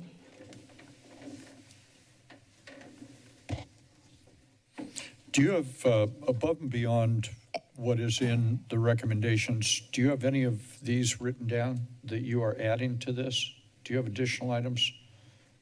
Yes, it's a question. I've written it down and I'm reading it off. Have these? Yes. I'm reading it off first so I can get the seconder who has seconded the motion. I'm, as a presiding officer, I am not clear which of those things you were saying were added to the motion and which things were comments as you were moving along. What we need here is a clear motion. I'm going to see if I can restate it. You are moving the recommendations that are in the item. What are the additional recommendations you're making in this motion? Okay. Santa Cruz Metro options, Santa Cruiser electric shuttle options, forgivable loan options, traffic for 1 lane, 2-way traffic control options, Saturday work, a point person for communications, especially with Rail Trail 8 and 9 coming. Okay, I'm going to do this. I'm happy to email that over to the city clerk. I'm going to do this. We're going to take a 5-minute recess. What I would like you to do, council member, is work with the city clerk on fleshing out your motion. Adding phrases is not a motion. You want to add sentences that are motions, that's fine. We're adjourned. We are in recess for 5 minutes. Great, thank you, Mayor.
City Council is back in session following a brief afternoon recess.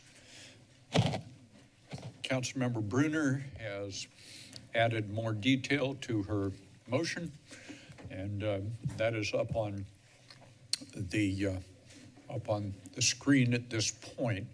If I might ask, Councilmember, this number 6 is a complete new item, adding these bullet points to the larger motion, which was the recommendations. We good? Okay, very good. Councilmember, do you wish to add these to your motion? Yes, I do. Thank you for your Is that agreeable patience. to the second? Agreeable to the second. Thank you. That is in its entirety then. These are added, and that is all in one motion. If you wish to open on that, feel free to do so. I think I've opened. Thank you for your patience. The way I process information is different than some people might, and some of that just is how I process information. So thank you. Hearing from everybody, these are the main points, and we have directed staff to take the following actions in the 5 items listed, and I'm adding this item number 6, which aligns with the direction to return back on the rail bridge in 2 council meetings, so by September 9th. These options as well. These are ideas that have been expressed here, and I just think we have to really look at and take action to do whatever we can to support our community during this time. Thank you. Thank you. Further debate or discussion on the item, Councilmember Golder first, then Councilmember O'Hara. Thank you, and thank you for the businesses that came out to speak this afternoon. It is disappointing that we got to this point, and I do understand that this isn't the only factor playing into transportation across the county. And so I'm also just going to make a request to the mayor as our seat on the RTC, is when there is interjurisdictional projects that have like competing timelines and they're kind of going the same direction, to be really thoughtful and kind of have some of these outlines and use this as a lesson learned moving forward. Because we're also doing the highway work, the work on SoCal, and this. It's been kind of like a trifecta for anyone trying to move across the county this way. And it impacts not just the businesses, but commuters and other people that are trying to access the transportation. The other thing I would like to say is that, and I don't know if it's possible, if there's not in a friendly amendment, but add to staff, if there's a way to reach out to the harbor about adding a possible water ferry during weekends or, daytime, where you could have bikes or pedestrians that could go back and forth. That could be another addition. There's a request for an addition to your motion. I don't even know if it needs to be in addition to the motion. I hear what you're saying. Currently, there is expanded, Port District is doing a Thursday night ferry back and forth for Crow's Nest barbecues. Friday, they're doing a trial period right now. I think it's 3 to 8. And weekends, but there is opportunity to explore extending past Labor Day, which is when it ends, from my understanding at this time. And so exploring the harbor water taxi as another transportation option passed. That's correct. And I'll just quickly add that our staff have been actively engaged with the Harbor District. We're going to be monitoring the performance of how that ferry does during this initial window, and we're very interested in potentially extending it if folks are taking advantage of it. So that is underway, and we're happy to accept that additional direction if the council chooses. Accepted. Okay, and then the final one, I didn't see it in there, but one of the business owners suggested, and maybe it was on there and I missed it, but the outdoor dining extension. Okay, and then, and I don't know if it's possible, but I'm just gonna say it, and we maybe don't need to add it to the motion, but have city staff reach out and find any other opportunities where we can forgive or divert sales tax. And I don't know if it's possible, but I know that that's something that Bonnie's really good at. And so just any way that we can help keep the businesses afloat, because they are real assets to the community. And like the mayor said, I forgot what you said for the other business, but it was very memorable, so memorable that I forgot. But it is something that I'm not willing to do. So I appreciate that they're willing to put their time and money into our community this way. So thank you. Further debate or discussion? Councilmember O'Hara. Thank you, Mayor. I just wanted to express my appreciation to Councilmember Bruner. I think your job on the Downtown Association and your business outreach that you do in that capacity really helped to shepherd this process forward, so I really appreciate that. I did want to reflect on a couple of observations through this discussion. You know, we have two very recent moments in time where we reacted as a city to a crisis, whether it be the wharf collapse or COVID. And because we had a declared state of emergency and there was potential for incoming FEMA or other types of disaster relief, we were able to move really quickly and support businesses. What we've heard today is the impacts that the Seabright businesses are feeling are very similar to COVID. My daughter works at the Seabright Betty's. Thank you for employing my 19-year-old. Every day when she comes home, I say, well, how is it down there? It's slow. So I kind of have that finger on the pulse. And I think one thing that's really important that I've been able to reflect on is it really is impacting my life very specifically. And she felt the change in the hours, 3 or 4 weeks ago. So I wanted to express that. I did have a question for staff about do we have formal policy to notify, work with, engage, and create mitigation measures for businesses for planned, let's just call them emergencies?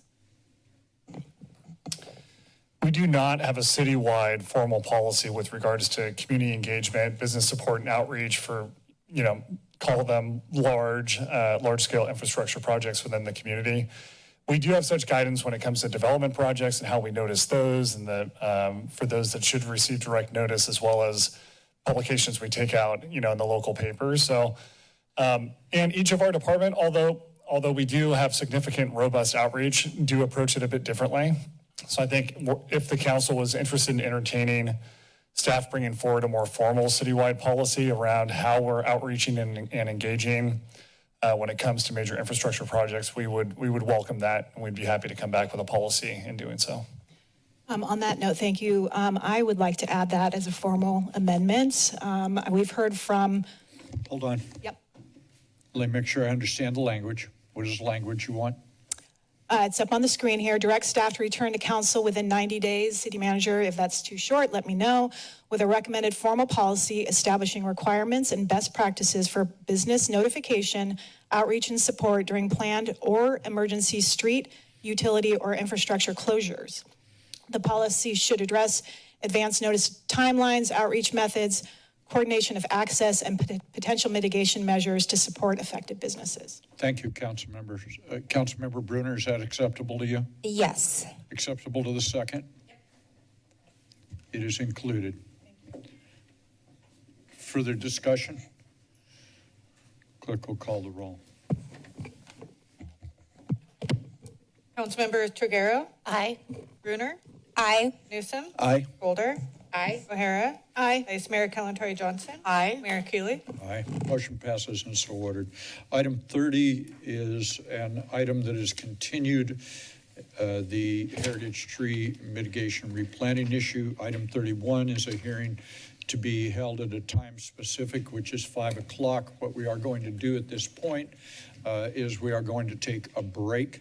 We will come back here at 5:15 and begin our afternoon or evening hearing.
Santa Cruz City Council is back in session following our late afternoon recess. We are on item 31, which consists of two separate appeals about an action on a development proposal at 2020 North Pacific Avenue and 115 Ninth Street in the city of Santa Cruz. Applications for various activities. What we have is an appeal from Ms. Greensight that goes to one issue. We then have an appeal which has been filed by Workbench, which raises a number of other issues. So we are separating these. They are not one appeal. They are two appeals as to the single project. What we will do in that regard is we will hear from staff a complete staff presentation. Then we will take up Ms. Greensight's appeal. Then we will take up Workbench's appeal. Let me indicate how long people have through this appeal process in terms of presentations. The appellant, which in the first instance here will be Ms. Greensight, she will have 20 minutes to make her presentation. Don't feel compelled to use it all, but if you choose to use it all, you have that time. Workbench, which is the applicant for the project about which Ms. Greensight is appealing, they will then have 20 minutes to respond. The public will have such time as you consume. You can each have 2 minutes to provide input. Then when that is finished, the matter will revert to Ms. Greensight having 5 minutes to rebut, and then Workbench 5 minutes to rebut. We'll then repeat that on the second appeal. Everybody clear? Any questions? Everybody understand where we're going? Ms. Greensight, please come forward. Thank you, Mayor. I thought that when the city clerk sent the procedure, I have 20 minutes for the appeal, then Workbench has 30 minutes to, is that correct? I thought 30 minutes to address both, but I thought the rebuttal for the first one, the appellant has a rebuttal, the applicant doesn't. For example, with the tree appeal. I understand that. Oh, I thought you said both had the rebuttal to the first appeal. They have the opportunity to do that. Usually the rebuttal is the appellant, not the applicant. Well, let me try it again. Thank you. The appellant, which is you. Yeah. The entity that submits the project, essentially. You are appealing a condition of a project. Yes. Well, that applicant for that project has the right to rebut your appeal. They may or may not choose to do that. In their 20 minutes presentation. On your appeal. Okay. We're taking up think of this as two separate cases before us. The fact that they pertain to the same thing is making this confusing. We're going to take up your issue from start to finish. Then they have a separate appeal, and we'll take that up from start to finish. We good? Except for the applicant having a 5-minute rebuttal. Usually it's just the appellant because the burden is on the appellant. Okay. Got it. I understand your issue. Yeah, thank you. All right. Thank you very much. Staff presentation, appreciate it. Sure. Well, good afternoon, Mayor Keeley and members of the City Council. My name is Tim Mayer. I'm a senior planner with the city. This afternoon, the council is requested to consider the appeals of the June 5th, 2025 approval by the Planning Commission to approve the required permits for the proposed redevelopment of 2020 North Pacific Avenue and 115 Ninth Street, which entitlements are listed on this slide. The project encompasses a new 8-story, 169,791 square foot commercial residential mixed-use building containing 178 residential units and approximately 2,727 square feet of commercial residential amenity space, along with 100 vehicular parking spaces. The development additionally proposes a combination of 2 existing adjacent lots and removal of 6 regulated trees, including 2 heritage-sized trees and 4 city street trees. The project site is located in the CBD FPO, or Central Business District Floodplain Overlay Zone District, and within the North Pacific sub-area of the downtown plan. Shown here is the project area bordered in yellow. The subject site is an approximately 0.64 acre lot located north of the city's downtown urban core on Front Street and Pacific Avenue. This slide shows photographs of the existing site conditions. Shown here are the existing and proposed site plans. The proposed project footprint, as you can see, would occupy nearly the entirety of the land area encompassed by the combined parcels. The project was considered and approved by the Planning Commission with conditions of approval at public hearing on June 5th, 2025, and a vote of 5-0 to 0 to 2. The Planning Commission granted 6 waivers and 2 incentives concessions requested pursuant to state density bonus law. One requested waiver related to balcony design and encroachment was determined not to be subject to request for a waiver as it involved proposed building features extending beyond private property lines. At the June 5th hearing, the commission made changes and additions to several conditions of approval as requested by the applicant and added additionally 2 new conditions. One added condition requires all balcony encroachment distances to conform to the standards of the downtown plan. The other added condition requires proposed balcony design to conform to the criteria specified in the downtown plan. This slide contains a project rendering, providing a sense of the massing and building scale as viewed from the ground level at the southwest corner of the development site. On June 16th, 2 appeals of the project approval were filed. An appeal was received by Ms. Jillian Greenside of Save Our Big Trees, challenging the Planning Commission's decision to approve the heritage tree removal permit. A separate appeal was received by Mr. Clay Toombs of applicant developer Workbench, making a number of claims and appearing to contest the entirety of the project approval. 2 of the 5 claims made in the appeal letter filed by Mr. Toombs constitute grounds for an appeal. The first of the 2 appeals, that filed by Save Our Big Trees, includes a number of statements which are summarized as shown on this slide.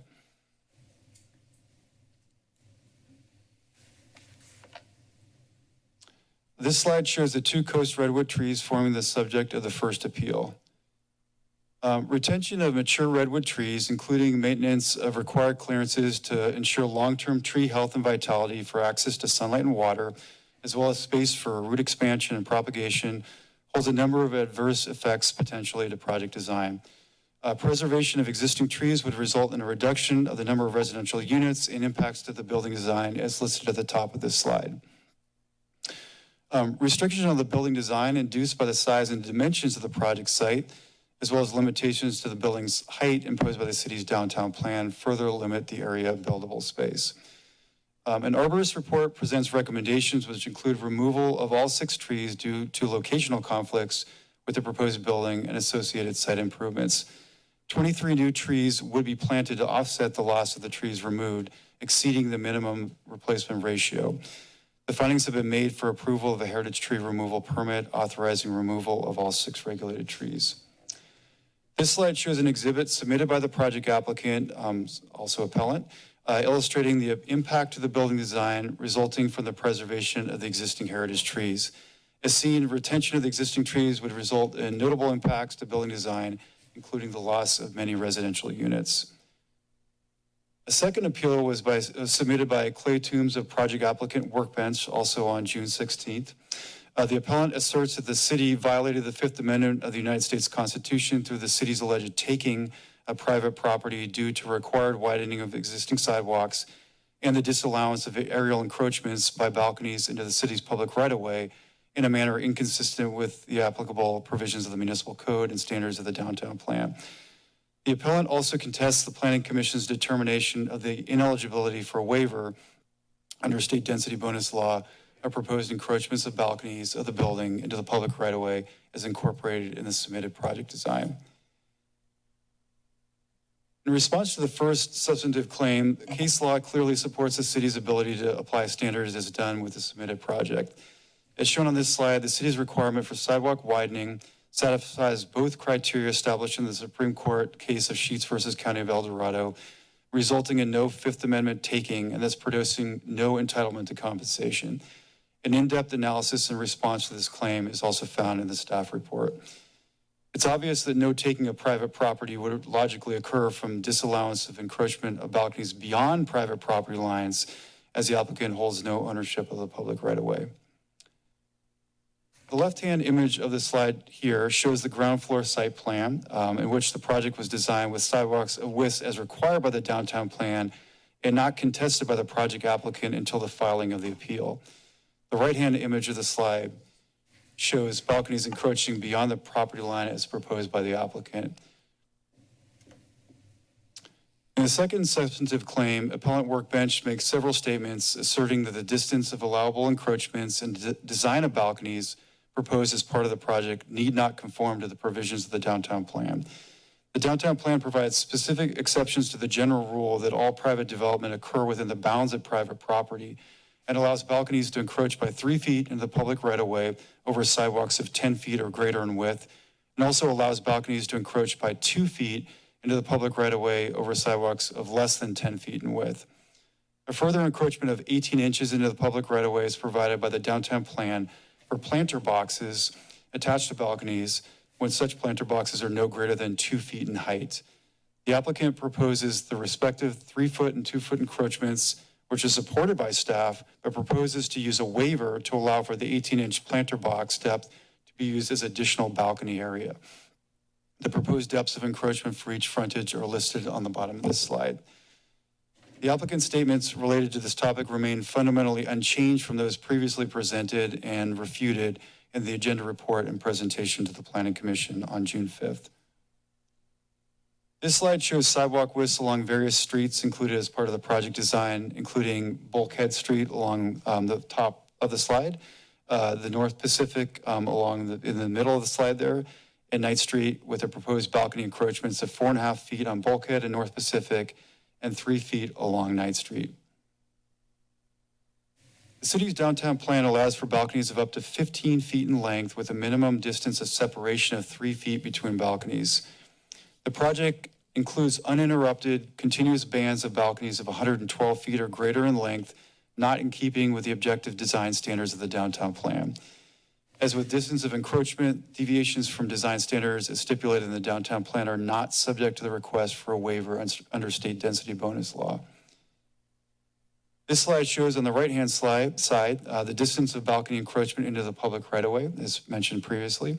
Balcony design forming long, uninterrupted walls, rather than discrete features punctuating the facade as required by the downtown plan, appears in the rendering shown on the left-hand side of this slide. The city has responded to the substantive statements of both appeals filed and has demonstrated that both appeals should be denied. Therefore, staff recommend that the City Council adopt a resolution to deny the appeals of Clay Toombs and Jillian Greensite and uphold the Planning Commission's acknowledgement of the environmental determination based on the conditions of approval included in the draft resolution included as Exhibit A to the City Council staff report. Thank you very much. Staff are available to answer questions. This concludes staff's presentation. Thank you for the fine presentation. Let me see if there are questions at this point about the green site. We're going to take that about the first regarding the green site appeal. Questions, comments on the workbench appeal? Okay, that doesn't mean there won't be questions, so let me point that out.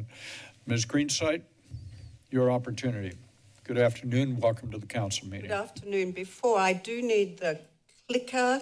I've never done a PowerPoint, so staff said were very helpful that they could help me make sure it's working. So just on the right. All the times you've been in this room, you have not had to do that. No, never had to do a PowerPoint, but I used to bring a slide projector. It's that long ago. So I haven't done a tree appeal for a while. Could I just make sure it goes ahead? It works. Thank you. Yes, good to go. Thank you very much. And can I have the time here? Or excellent, thank you. So I wait. Yes. Okay. Mayor, Vice Mayor, council members, staff. For the record, Jillian Greensite, speaking for Save Our Big Trees. In this first slide, you'll see that two things. The city of Santa Cruz is a tree city, USA. It has a heritage tree ordinance suggesting that it takes the preservation of its big heritage trees seriously. And it has the criteria for when people can cut down a heritage tree. The one on the slide is the one that pertains to this property. Despite these safeguards for our heritage trees, 300 to 400 heritage trees are cut down each year with permit. That doesn't include the ones that are cut down without permit. In the criteria and standards, the suggestion is that there should be some discussion around the issue of design before you can decide to remove the tree. There's no attempts in the record shown that mentions any of this effort. I know with state law this is more difficult, but that just means we need to go the extra mile to make more of an effort with limited options. But there is no indication any effort was made to preserve these trees. It just wasn't a matter of discussion.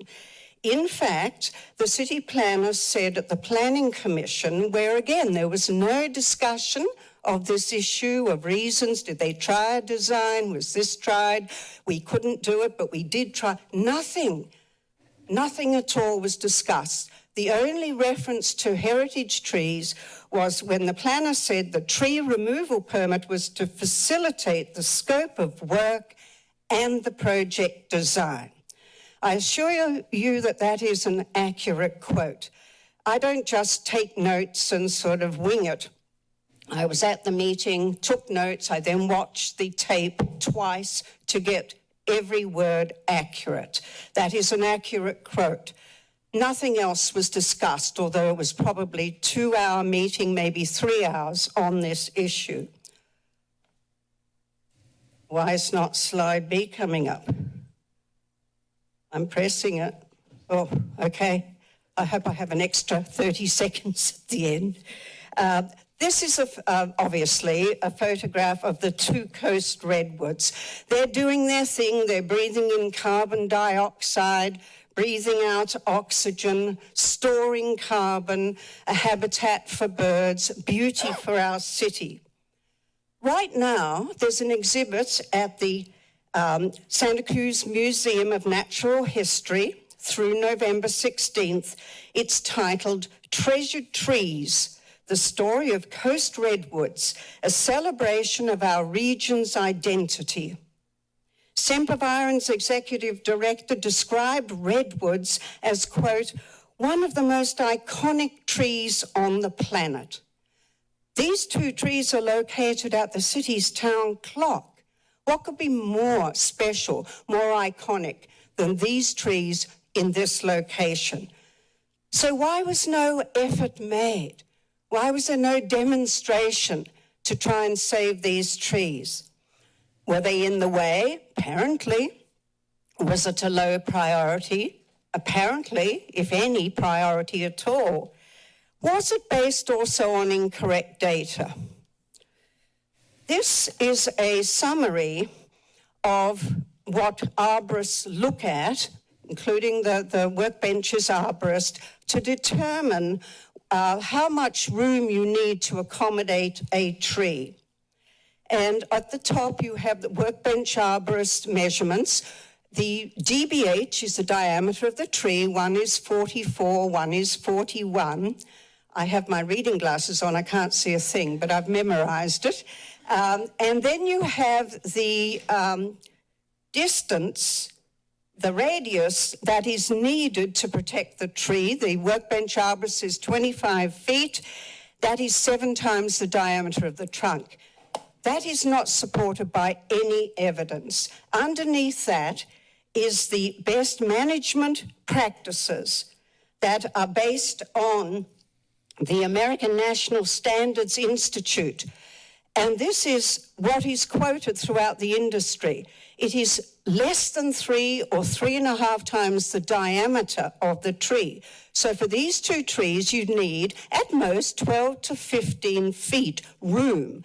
So those red cylinders we saw are overstated by double. They're not accurate. This is not one arborist's opinion against another. This is the industry standards for root zone protection. The workbench slide is inaccurate, as are the conclusions based on it. Besides that, these trees are in planter boxes, both of them. This is just one of them.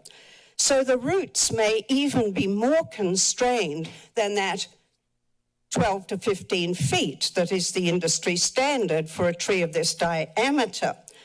A root examination should have been done.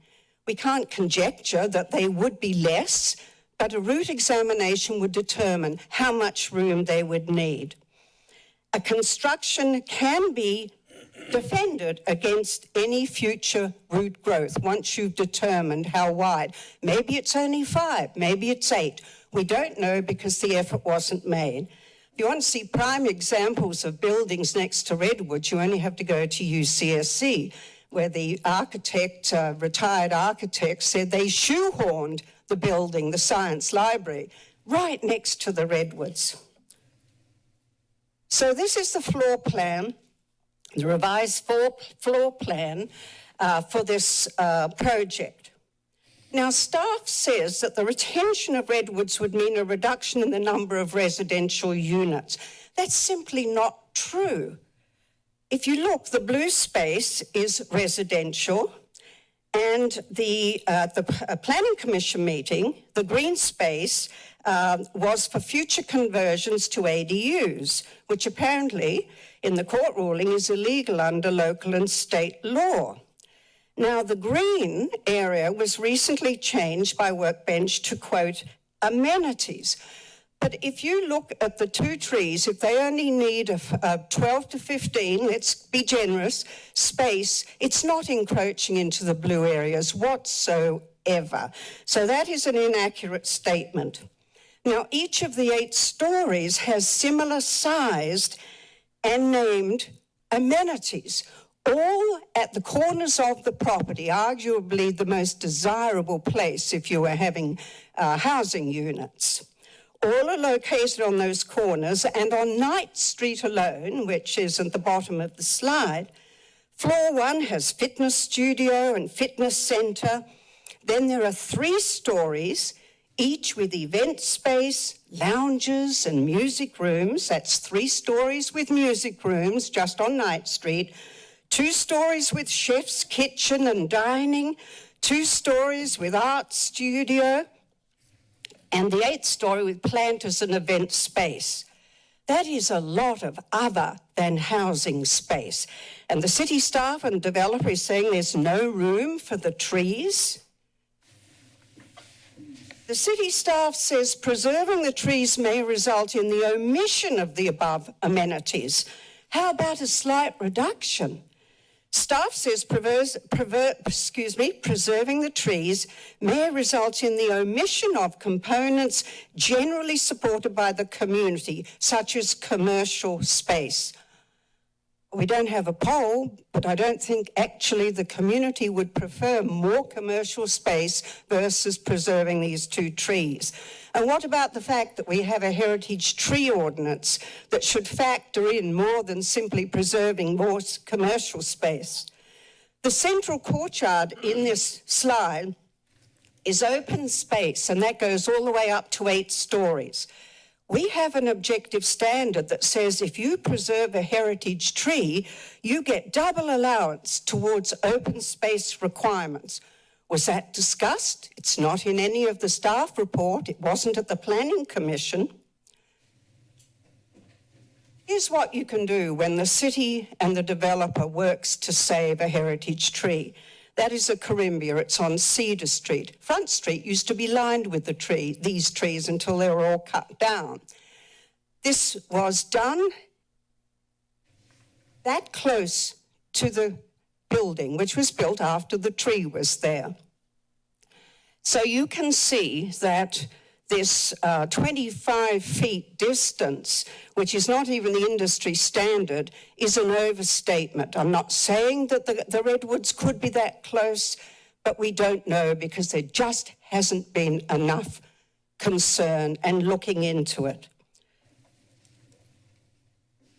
I just want to share a few photos of redwoods in the downtown area.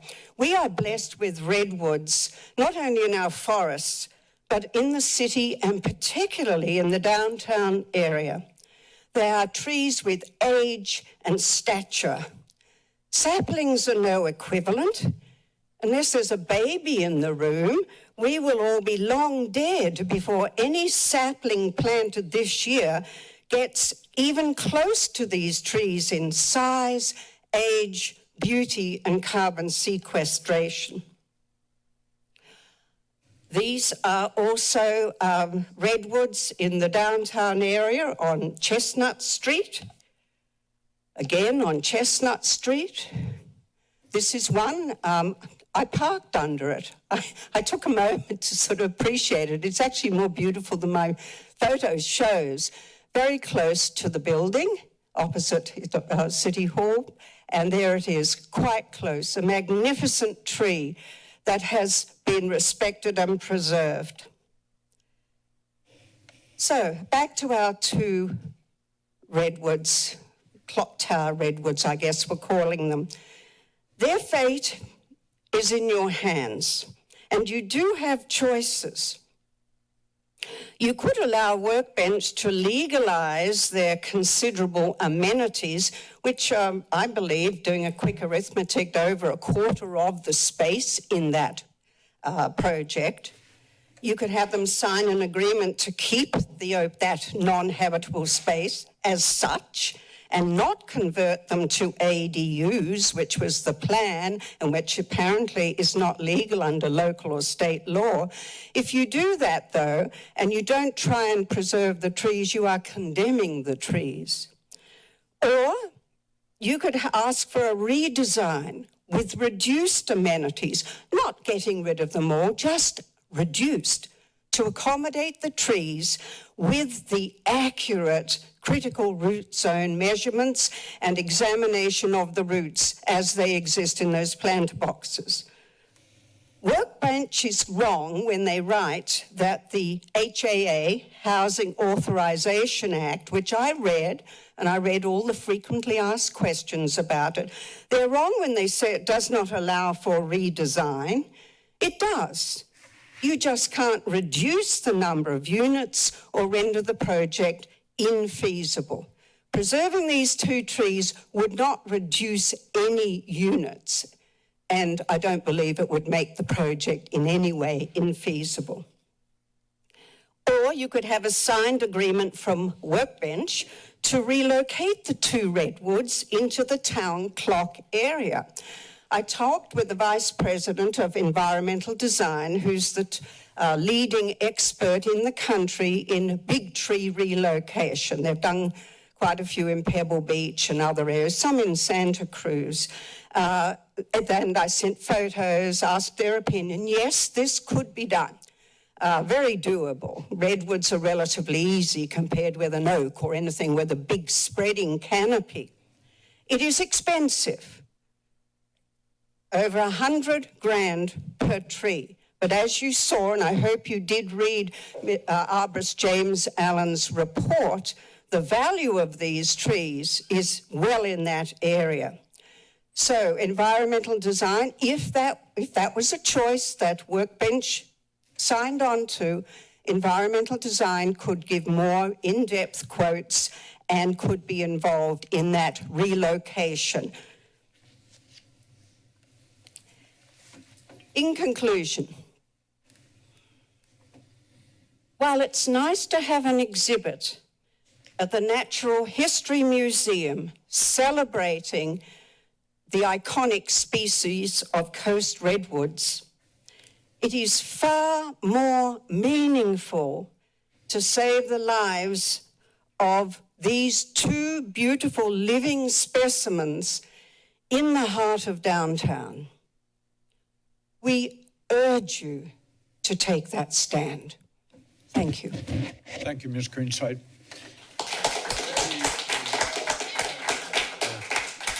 This would be the opportunity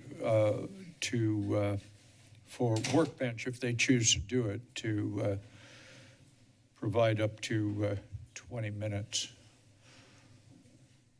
on the tree issue. Thank you. Good afternoon. Welcome. Good afternoon. Hello. Hello. Do I have a clicker also?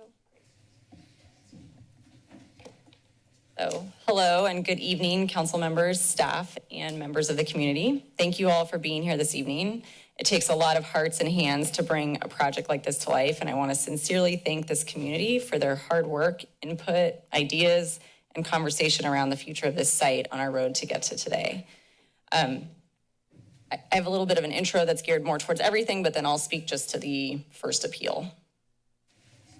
Say that again. I didn't hear you. I just have an intro that's kind of geared towards everything. So I'll read my intro and then I'll talk specifically just about the trees. Thank you. As you know, this hearing is focused on the appeals and our presentation focuses on those as well. We have a lot of information about the project that we aren't necessarily presenting on. So if there are other questions or details that staff or council members would like to know about, we're more than happy to answer those questions.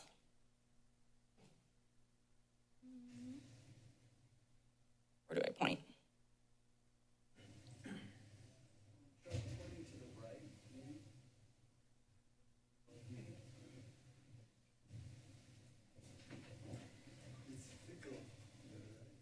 This guy, and then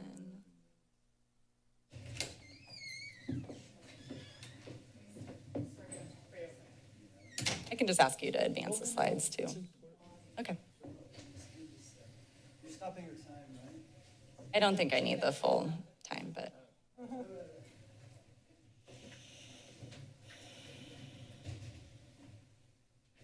So I don't really need the next slide to keep talking, so I will keep talking in the interest of time for everybody tonight. My name is Jamila Cannon. I'm the founder of Workbench, our principal architect, and I'm an owner in the Clock Tower project. My partner, Tim Gordon, led the team on this project, and I'm joined this evening by Omar Hassan, I think is in the back right there, our senior designer, and Clay Toombs, our senior development manager. Thanks.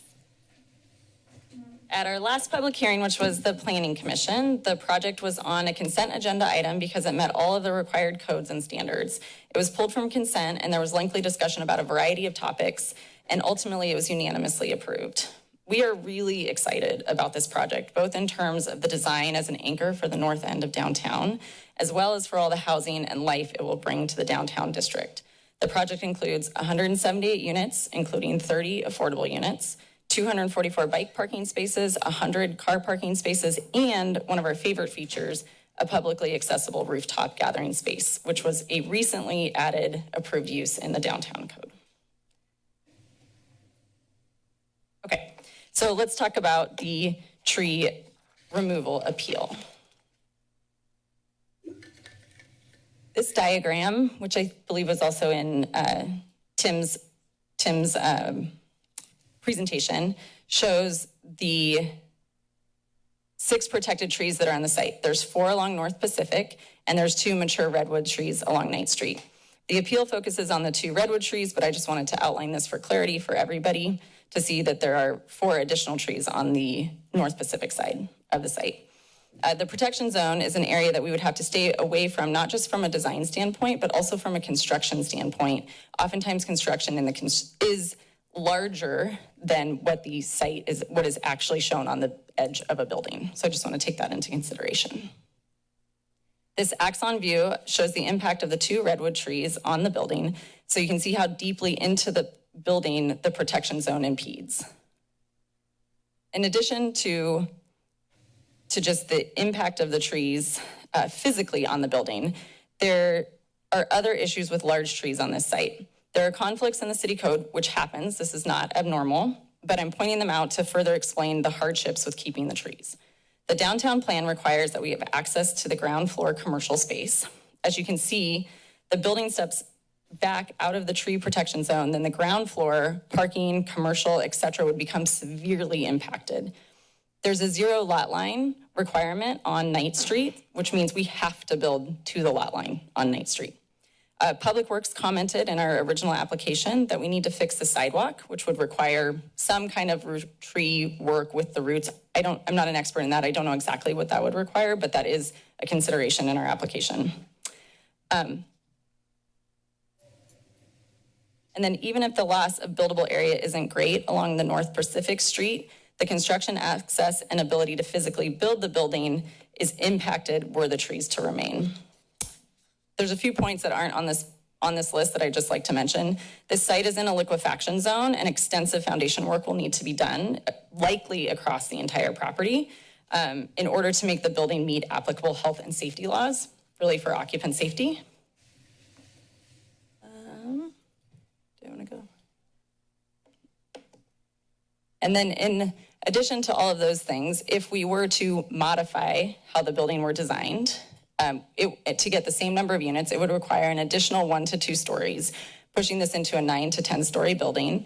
If we were to go to above 8 stories, which is what the current application is for, that pushes us into a high-rise code requirement, which is a different type of construction, which is a lot more costly to build. We feel like the project would the project would no longer be financially viable given those above parameters to make it taller. And then a couple other points that aren't on this slide either. There's a hot debate right now. I just had an AIA call about this, about resilient design. Landscape architects want trees by your buildings. Resilient design asks that you keep trees at least 5 feet away from the edge of the building, if not further, in order to harden and make the edge of your building more resilient. There'll be a lot of conversation around that in the future of building design and landscape design. And then lastly, the application cannot be redesigned to accommodate the trees because that would be legal under density bonus law.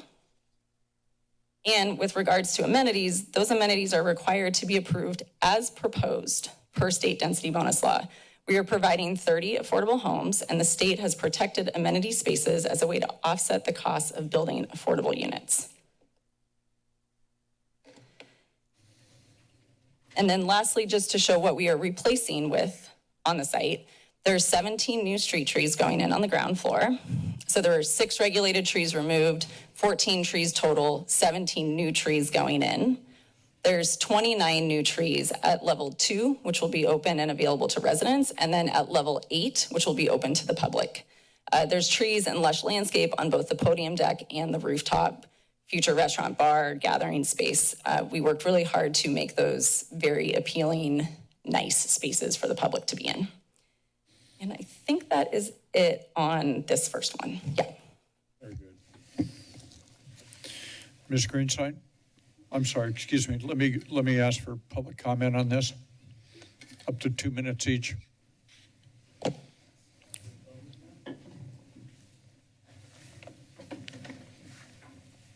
Good afternoon, or excuse me, good evening and welcome. Good evening. Which one? Okay. Hi, I'm actually a resident on Pacific Avenue. I live at 1529 Pacific. And I need to make a few comments. First, I have a patio and it's flush. It does not extend on Pacific Avenue. And I believe that those guidelines go back to when my building was built after the earthquake, which I think maybe you, Mr. Keeley, were one of the few people that understand what Pacific Avenue looked like. Because I don't know that everybody has I think there might be a explored couple that. of more around here. But Oh, good. Okay, I'm glad. I'm really glad because I feel so old. But I think that there was so much work. What I appreciate so much about wanting to protect the heritage trees. And I think that it's important that we don't change Santa Cruz any more than necessary. I believe that there's another concern, and it's about parking and traffic, because I do not know exactly where these 100 parking spaces are. I use the Locust Garage, and that is very full. And it concerns me that maybe there haven't been enough impact studies as good as I've heard about our heritage trees. And I think that it's also important to consider no more exemptions. And I don't care if they're categorical. I think it's a reality that we need to protect the heritage of Santa Cruz as a community. I'm not sure exactly what. Okay. Thank you for my time. Well, thank you so much. We'll do the next, we'll do it on the next one. Good afternoon, sir. Good afternoon, Mayor Let me Keeley. just pause for a quick second. So you're good, you're good. What we're going to do is when we get folks online who are calling in, I'm going to toggle back and forth. So we're going to proceed with you, then I'm going to go online, then somebody in line, then somebody online. So thank you for your forbearance. Good evening. Thank you, Mayor Keeley, members of the City Council. My name is David Carlson, and I have a deep appreciation for these two iconic trees in this important location for the community in the heart of downtown Santa Cruz. I want to thank Jillian Greenside for filing the appeal because there's so many reasons that the redwood trees can and should be saved. The Clock Tower project building is larger than allowed because it contains illegal units. While that's bad enough, the redwood trees would be cut down to accommodate the illegal units. This is not a 178 unit project. It's a 224 unit project with 46 illegal units disguised as various other uses. The project openly acknowledges the intent to convert these spaces to additional units, citing accessory dwelling unit law. That is not allowed in proposed multifamily projects, and the city attorney agrees, as explained in a brief filed with the Superior Court. The City Council rejected an attempt to do the same thing in the food bin project and prevailed in the lawsuit filed by the developer.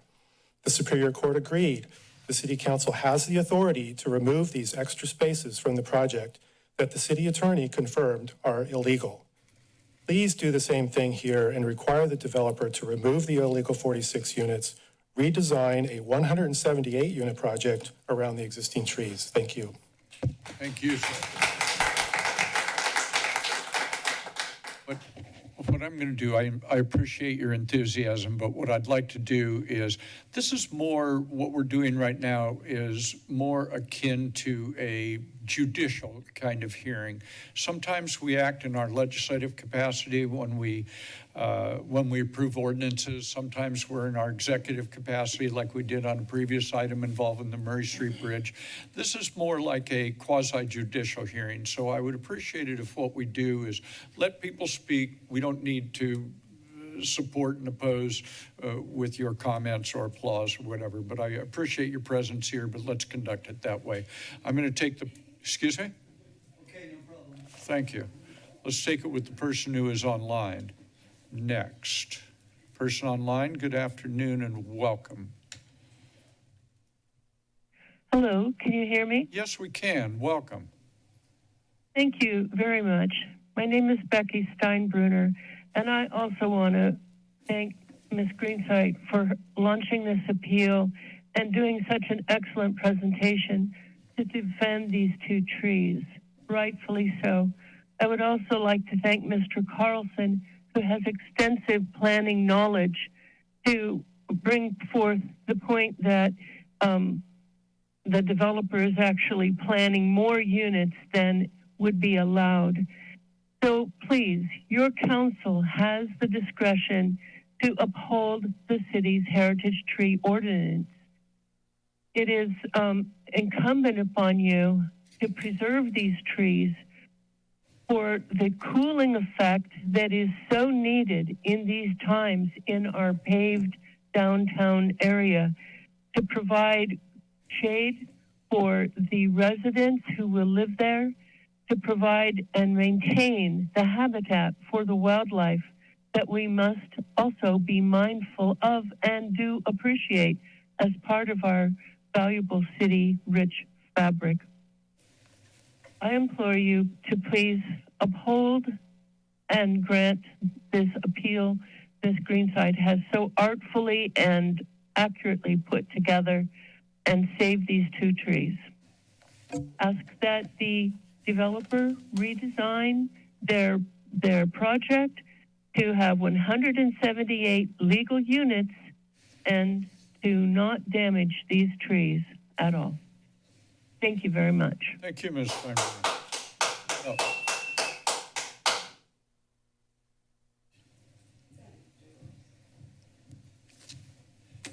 Welcome.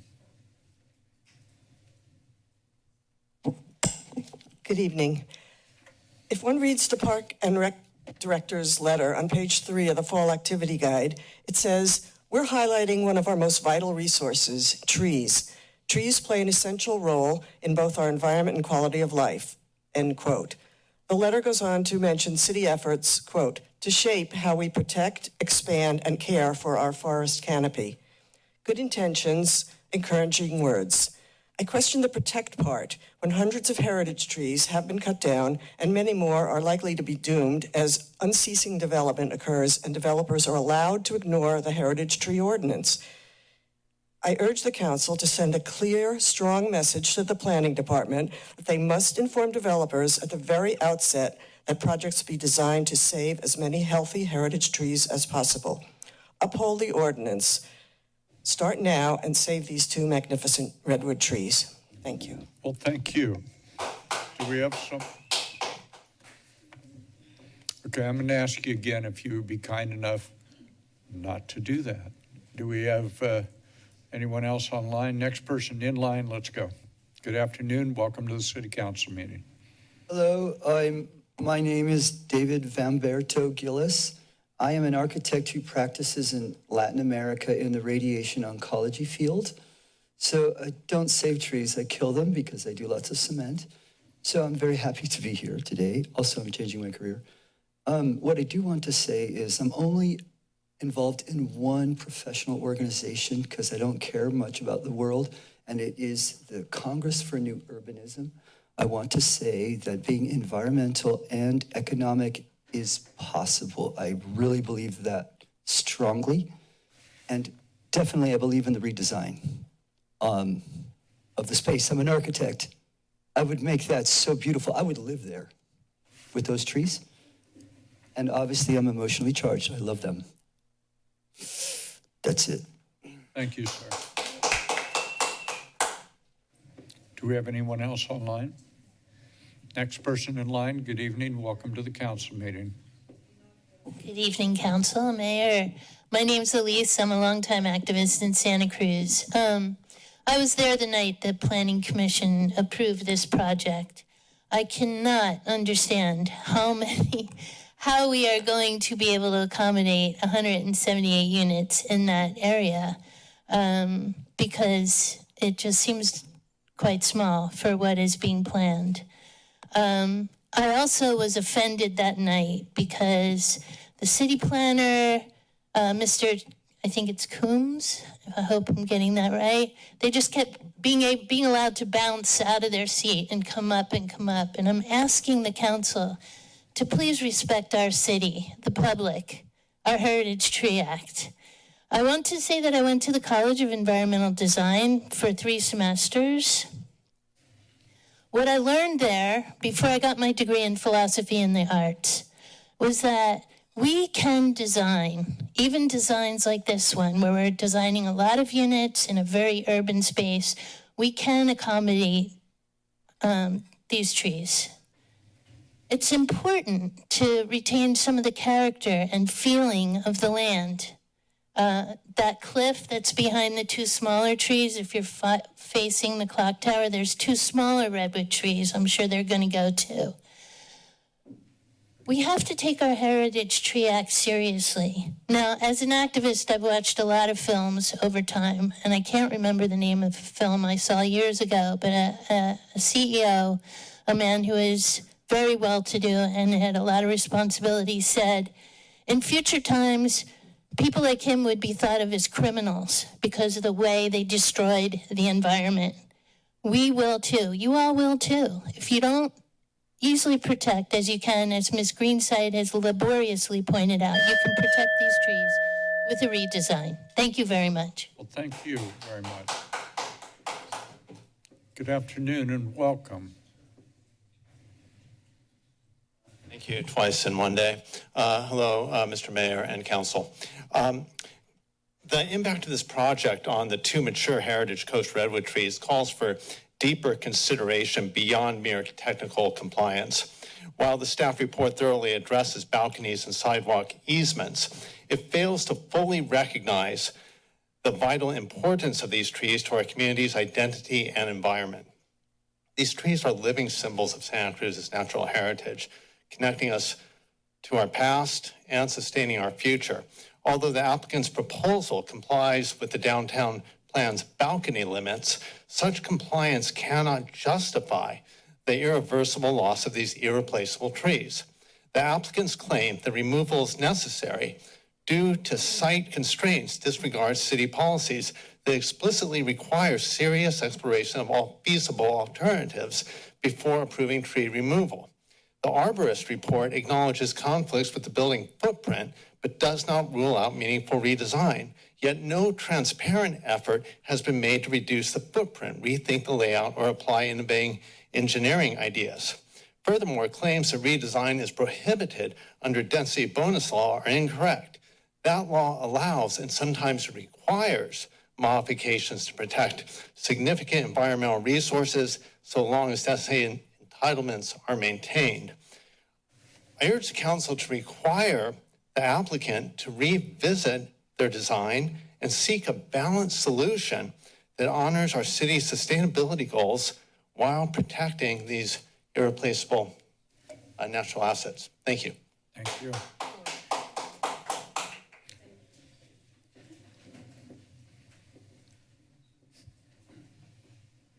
Hi, I'm Keith McHenry, and we share food there every Saturday and Sunday. And during COVID, we shared food there for 3 years, or at Lot 27. We were chased around town. Now, the thing that's, I think, the most important message, and what is most tragic, is I've been going to these hearings for years, and and it makes no difference what the people of the city of Santa Cruz feel about any development ever.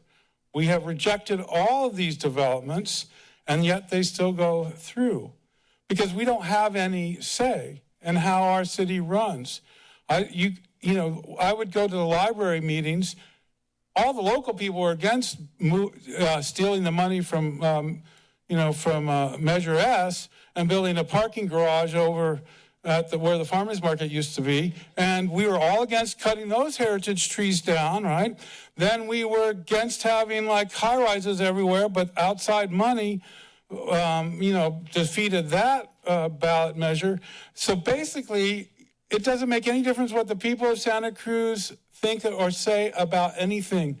Rich outside speculators are going to do whatever they want, and they're going to give you money behind the scenes, some special contracts and blah, blah, blah, blah, whatever it is that they're lining your pockets with, and you're just going to go ahead with whatever you want. And before long, we're going to have this, already we're getting a sterile, inhumane, horrible city to live in. It's being destroyed by this council. And part of the corruption was getting rid was lying about Glover and Chris Crone, and then spending much of the money to defeat the rent control on getting rid of them, and then one thing after another. This city is a criminal enterprise, and all of you should be in prison. Fuck you, people.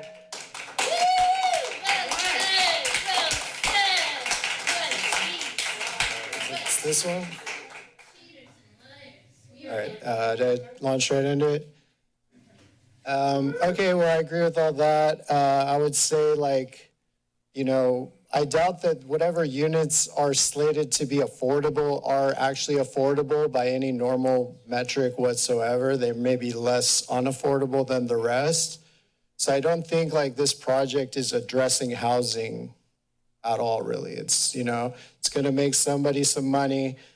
Chances are it might not even be filled. There's a lot of these new high-rises.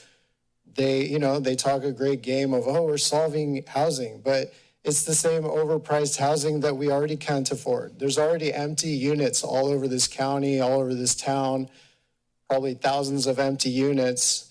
So it's not that houses don't exist. It's not that housing doesn't exist. It's that it is virtually all unaffordable. And that seems to include everything you're trying to build.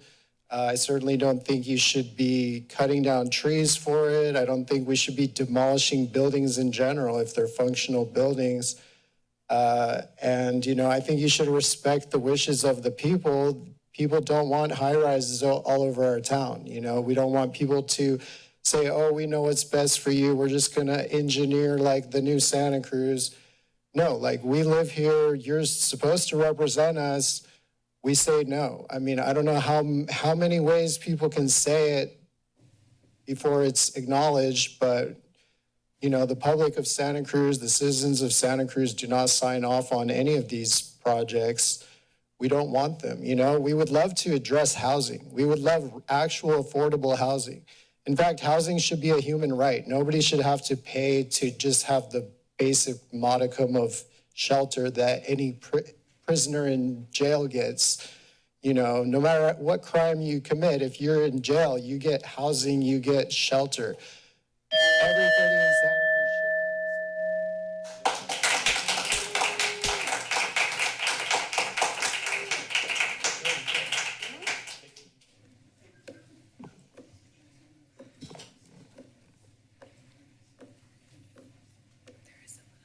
I don't care. Are you going to make a presentation or not? I just wasn't sure. Then do it.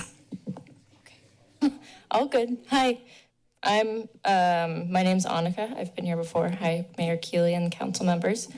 Santa Cruz needs more affordable housing. I don't think that is not true. I think that is true. And I think that not all heritage trees will make it through the building of that affordable housing. I know that that's a fact.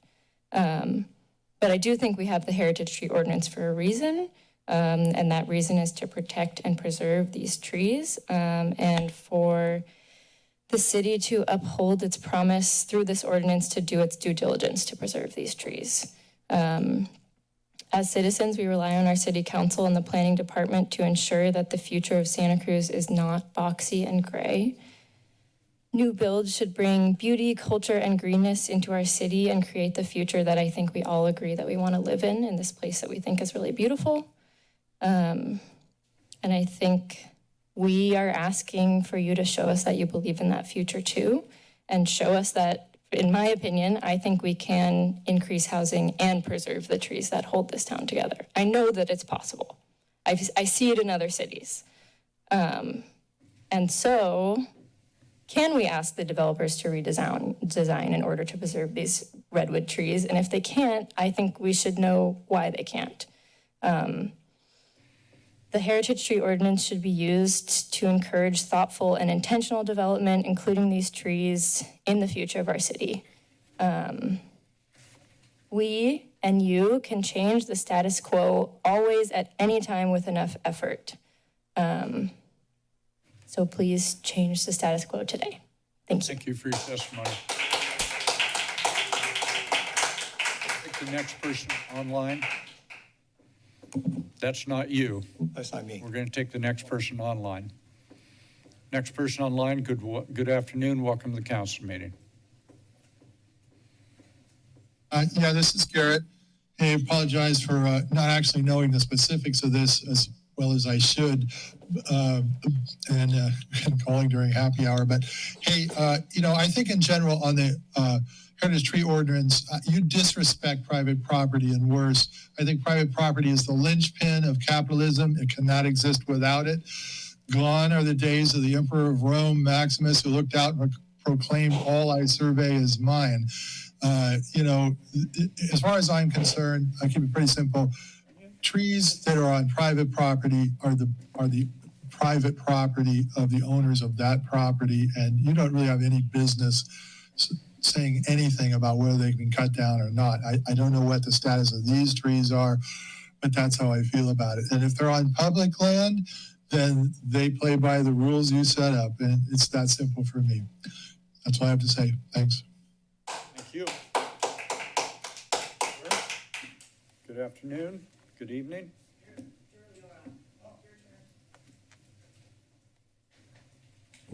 Hi, good evening. My name's Drew Lewis. I own the Sustainable Living Center Workshop and Farm, and I actually do provide affordable housing to people in Santa Cruz.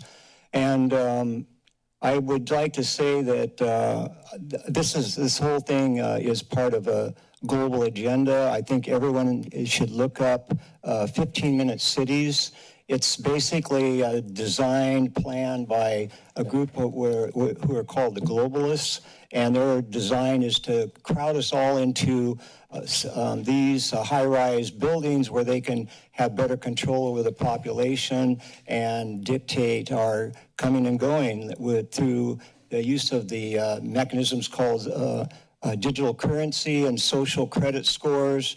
They are already instituting this in China, where they control the population, and if you say something that the government doesn't like, they'll deduct your social credit score, and then you can't travel, you can't even leave your 15-minute city. You have to get permission, and if you are a person that is disagreeing with government policies, they will basically keep you confined in the 15-minute city. So they're like glorified concentration camps. That's what they're building out there. Those 15-story buildings. It'll be basically controlled access, and if you do something that the government doesn't like, they'll just give you a notice on your cell phone saying access denied, and you won't have any liberty or freedom at all.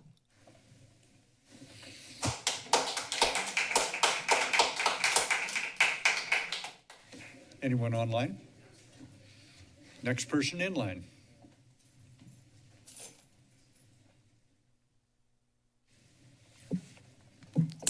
Hi, I'm Karen Madura, and I'm the owner of the Russian in Santa Cruz. I am also here asking for a redesign. I'm here fighting for another small business. The Rush has been a bar since the 60s, and with this project moving forward, we are going to be putting a lot of bartenders out of work, and I want to ask the city to really consider that as they have this before them. Carlo, one of our bartenders, has been there for over 32 years, which is a really long record of service for this community. I do understand, of course, that progress moves forward and things change, but bars in particular are tied to their location because of their liquor licenses. So it's not as easy as being able to relocate down a street. So yeah, I just wanted to bring that to all of you. Thank you. And thank you also to Ms. Greensight for her extensive review of the trees. Thank you. Thank you, Ms. Madrid.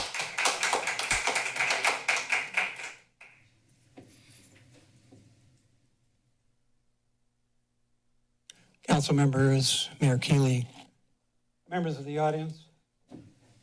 Most important group here is behind me, not in front of me, but the most powerful is right here. And the question is whether, it's not really a question, it seems to me pretty clear that every single speaker, and I came in late perhaps, so I missed some of the positive presentations by the staff and so forth, has opposed this project as it has been presented. They're looking for a redesign. First of all, I want to commend Mayor Keeley for acknowledging the right of the First Amendment for people to applaud, and for that matter, to boo, because this is not a judicial proceeding. This is a legislative hearing where the public is invited to present, as I'm sure Fred knows. He's been working at this for a long time. So I'm glad that we haven't seen any other than discouraging comments trying to shut down the audience. And I don't appreciate that either, frankly, but the fact that subsequently the mayor has kept his counsel, I want to respect and thank him for that. I noticed some members of the council are at one time housing advocates, Susie O'Hara for one, who I've had many disagreements with over the years. But I would think she, with her experience in considering folks who are homeless, which has been my interest for a long time, will understand how people who are poor and have nothing really as far as putting down deposits and paying first and last and dealing with the rents coming up in these buildings are feeling about this expenditure of money. I don't think there's any question about that. So I don't expect you to do anything other than ratify the staff hearing, but I hope the community does something about it. That's up to them. Thank you.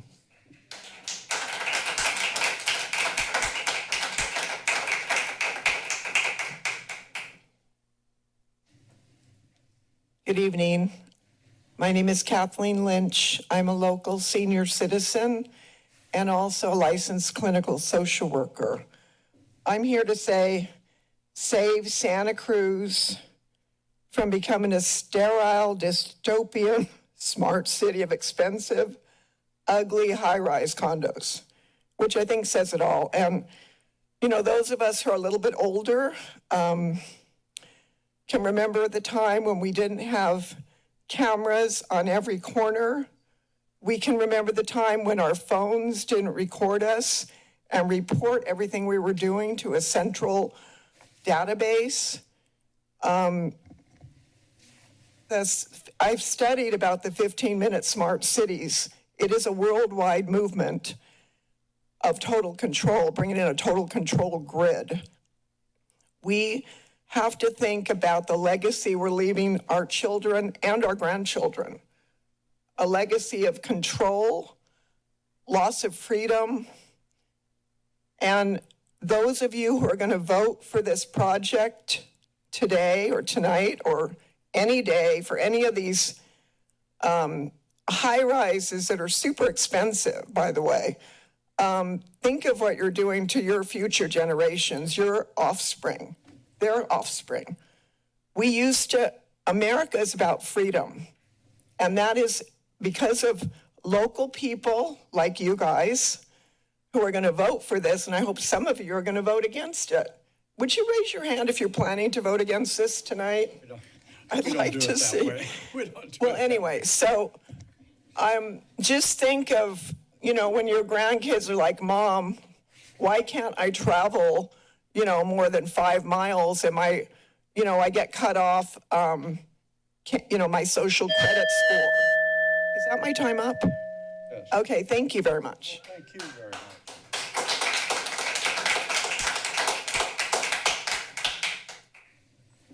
Good evening, City Council. My name is Bruce Thomas, and I just want to quickly reiterate or just bring up what David Carlson had brought up. There's a real concern about these amenity spaces, and especially if those amenity spaces are blocking these trees from being reevaluated as a redesign. And among the many aspects, there's a deception that goes on where the city is allowing developers to have a declared number of units, in this case 178, but back pocket, they're going to actually build 20 because they're building traffic impacts and other impacts are not being honestly assessed to the citizens of this community. So I do think, please factor in the large number of amenity spaces that are at play in this design and how that might factor in a decision here. Thank you. Thank you. Good evening. Welcome to the council meeting. Thank you. My name is John Aird, and I just wanted to turn this in a little different direction from the standpoint of thinking about 3 issues that I think this project as a whole, but certainly the 2 tree removal, speak to. It flies in the face of the importance of redwoods to Santa Cruz itself. Think about that. What was the first state park, Redwood State Park in United States? In Santa Cruz. Big Basin, what was it called? It was called the Redwood State Park of California. Secondly, these trees are in an iconic location at the sort of heart of Santa Cruz. Why do people gather there? Why do they protest there? Why do they have celebrations there? Because it's a town clock and there's the redwood trees. And thirdly, ironically, the city, our city, has just come out and is introducing this summer a new city seal. I'm going to pass it around. And what is on that? There's the beach. There's some nice, probably handsome young man or beautiful woman. And there's the hills behind. And there is a redwood tree. The new seal of this city, while you're talking about, or Workbench is talking about cutting down these 2 trees when they can redesign it. I know a lot about these kinds of issues, having been in business. They can work through this, and they should. please approve the recommendation of the appeal. Thank you. Thank you, sir. Good afternoon.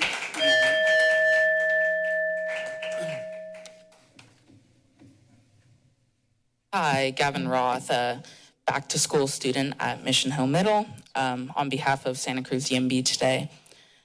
So I'll just start off by explaining YIMBY's position on this project. We want to really focus on the need in the Santa Cruz community for more housing at all income levels. Time and again, it's been proven, study after study, more housing at any income level will reduce costs. So we support this project. We hope it can move forward without reducing the amount of housing and homes that get built. We would also like to ask the council to deny the tree appeal and allow the project to move forward. Though I will say personally, if it is possible, if it is feasible, I'd ask the developer to think about, as long as it wouldn't, affect the amount of homes that get built, be able to relocate the trees. I think that would be a good middle ground.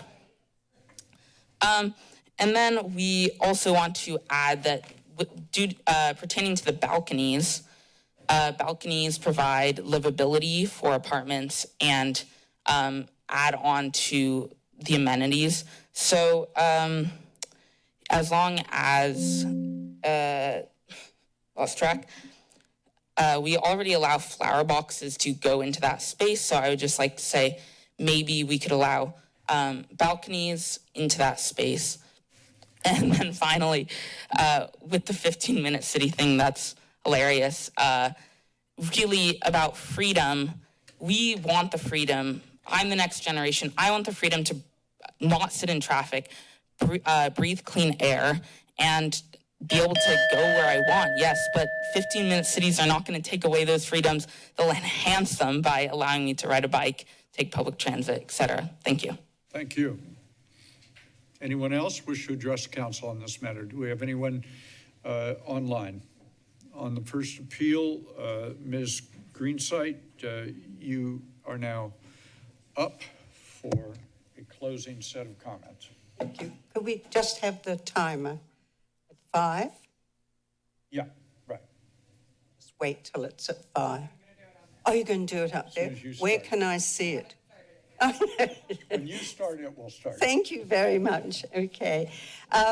First of all, I don't share some of the comments which I felt were rude and disrespectful. I respect each and every one of you. I know that these issues are complex and you give them serious thought. I just wanted to put that out there. Thank you. And I know that often your hands are tied because of state law. But I think in this particular issue, it's one of the rare ones where your hands are not tied. You actually do have options. And of course, I'd be hopeful that your vote would be to save these trees. Some of the statements by Workbench are inaccurate, and this is what I'd like to respond to. Using those red cylinders as a yardstick for whether the trees can exist or not is inaccurate, and that can't just go ahead as though it were a fact. So that needs to be in your mind when you're thinking. That is double the industry standard. The second thing is that one of I'm sorry, I'm forgetting names, but the presenter for Workbench stated that there's a zero lot line on Knight Street, so they have to build right up to the sidewalk. They've already applied and received a waiver for Knight Street. I believe it was a 2-foot waiver to move back. So that is, I think, not presenting the full picture to you. That's one point. The second point that I thought was misleading was they had a slide where they talked about trying to say, if they were trying to save all the regulated trees, Well, of course, that would be a much bigger impact. And all our appeal is about is trying to save 2 of those redwoods. So that I feel was misleading. There's no need to make the building taller, which was one of the points the workbench persons brought up. If you can reduce the size of 2 options, reduce the size of this amenity space to still reasonable. I mean, really, why do you need work at home space when you should be working at home in your home? I mean, that's a big area, work at home space, which is communal space. That should be your workplace. If you're going to work at home, you're in. Anyway, there was, I feel, a lot of absurdities in that amenity space. It is not illegal on the density bonus law to change a design, and that was repeated again. It's not, and I'm sure that that can be clarified. In fact, by your attorney, in fact, the applicant changed the design to add more commercial. So if you can change the design in the process to add more commercial, surely you can change the design, and it should have been done during the process, not at this point, to help save those 2 trees, which may not need nearly as much space as the sort of, I feel, a bit of fear-mongering he's putting out there. I won't respond to the comment, some of the online comments, because I think you know we have a heritage tree ordinance. It does cover trees on private property, so that sort of issue is settled. So in closing, I would just hope that this would be one occasion where you can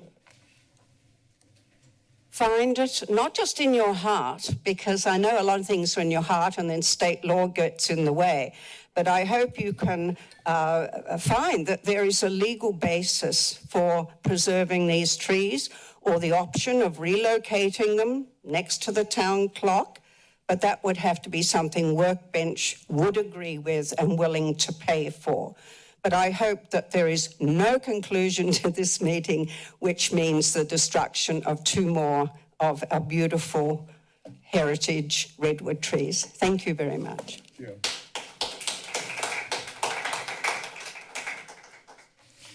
Matters back before the body. Pleasure of the body. Councilmember O'Hara is recognized.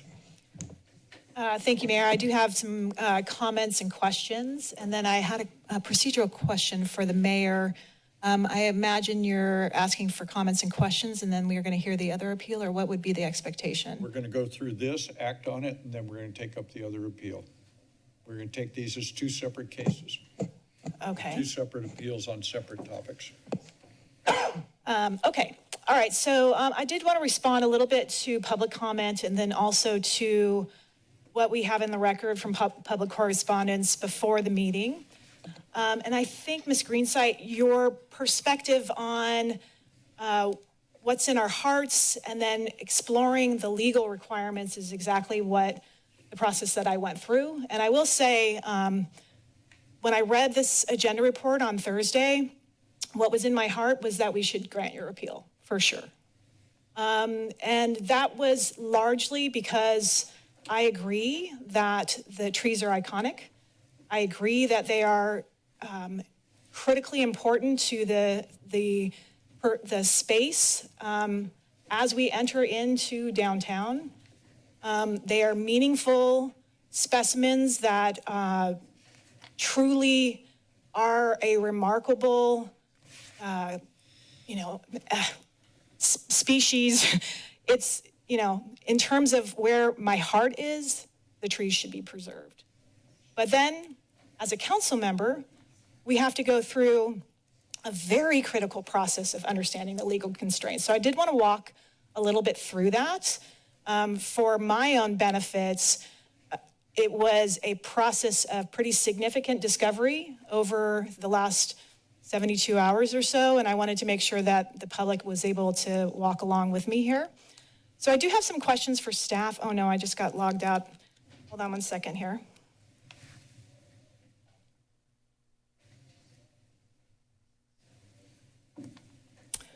Okay. So one thing that I think I would like to mention is that I think another thing that came up during the process of reading through public correspondence, reading through the staff reports, reading through the appeal, was there what appears to me is a significant friction point between our on-the-books heritage tree ordinance and state law. What is required now, given the conditions of state law, case law, and legislation? So and then I also felt like I had pretty significant questions as to the process. What is the process that an applicant must go through? What must they share? What is that transparency requirement for evidence around alternatives that we require? And so I wanted to kind of walk that through with staff, so I have an opportunity to get those questions answered for myself. So first is around that legal and legislative context, and it gets to that, how do we translate from what's in our heart versus what's in our obligation as city council members who have the fiduciary responsibility to ensure that we're following that law very carefully. So this is for the planning director. Since the last update to the heritage tree removal permit process, how have changes in state law, in other words, density bonus law, case law, et cetera, affected what the city can and cannot require for large housing projects? Thank you for that question, Councilmember O'Hara. I'm Lee Butler, Director of Planning and Community Development. And that is a very important question. We do recognize the value of trees, and we have to consider this appeal and the application in the context of the new state laws that you referred to.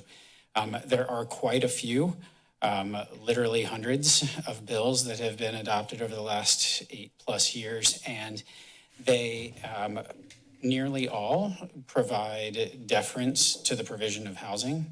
If they are regulating and affecting housing, they are in general making it easier and facilitating the production of housing. There are many good reasons for those. I won't get into all of those, but I will speak to a few of the changes that are applicable in instances like this, as well as other issues that the council is dealing with on multifamily housing projects. So we have limitations on our ability to reduce the square footage of residential projects. That includes amenity space. There's case law surrounding that, the Bankers Hill versus the City of San Diego, that speaks to amenities as proposed, and our inability to remove or redesign those. Essentially, it states that cities have to respond to the applications put in front of them. We have objective standards that we can use, but we have to only apply the objective standards that are in place at the time that an application is deemed complete. And that could be a preliminary review application or a formal application. And we have limitations on applying even objective standards in some instances. For example, if a project is providing 20% of its base units as affordable, then we can't apply objective standards that make the project financially infeasible. So there are a whole range of limitations that we have in evaluating tree removal processes and tree removal proposals, as well as any other changes. The density bonus law affords additional opportunities for the provision of housing and limitations on the ability of cities to redesign or change or reduce those projects, the amenities, the residential square footage, all of that is covered by state law and case law. Thank you. You can stay up there because I have some follow-up questions. Sure. I think just to kind of summarize what I'm hearing and to layer that within the context of the appellate's comments and the public comment, this question of council discretion and full council discretion is pretty iffy at this point with regards to current state law, current obviously affordable housing legislation, density bonus legislation. I mean, would that be an accurate statement? That is very accurate. Okay. The ability for councils to change projects is extremely limited, especially with density bonus, but just any multifamily housing project, the laws have changed substantially. Yeah, and I learned a lot since my exchange with you on the downtown plan expansion, so I appreciate that clarification. Second question, if council wanted to require more detailed alternatives analysis before approving removal, what is currently possible under existing code? Is that currently possible under existing code, or would the code need to be amended? We don't have anything in our code that expressly says multiple diagrams need to be provided. We did see the applicant had provided a sketch showing the location of the trees and some of the impacts. Obviously, we heard those debates about what the radius is, but it showed that even the width of the trees themselves, that inner cylinder, is affecting the proposed building space. We don't have anything that would say additional things need to be provided beyond that. We don't have any objective procedures that dictate the applicant has to provide a number of different alternatives for as we move through the process of granting a permit to remove heritage trees. That is not required. That's correct, and as I mentioned, one of the rules, one of the new protections under state law is that we cannot adjust the requirements midstream. So once someone submits an application, the rules that are applicable are those that are in effect that day that the complete application is received. So we can't change the rules subsequent to that. Okay. I think I'm pretty much done with the questions for now, at least on the tree appeal.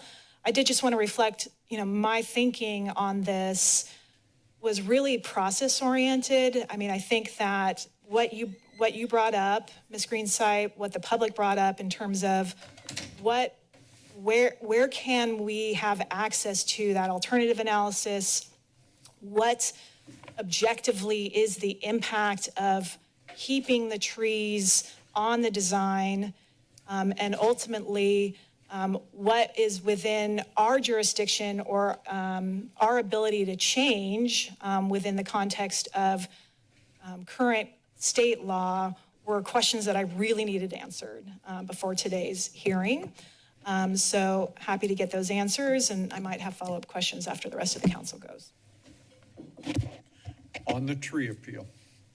Thank you. Vice Mayor is recognized. Thank you.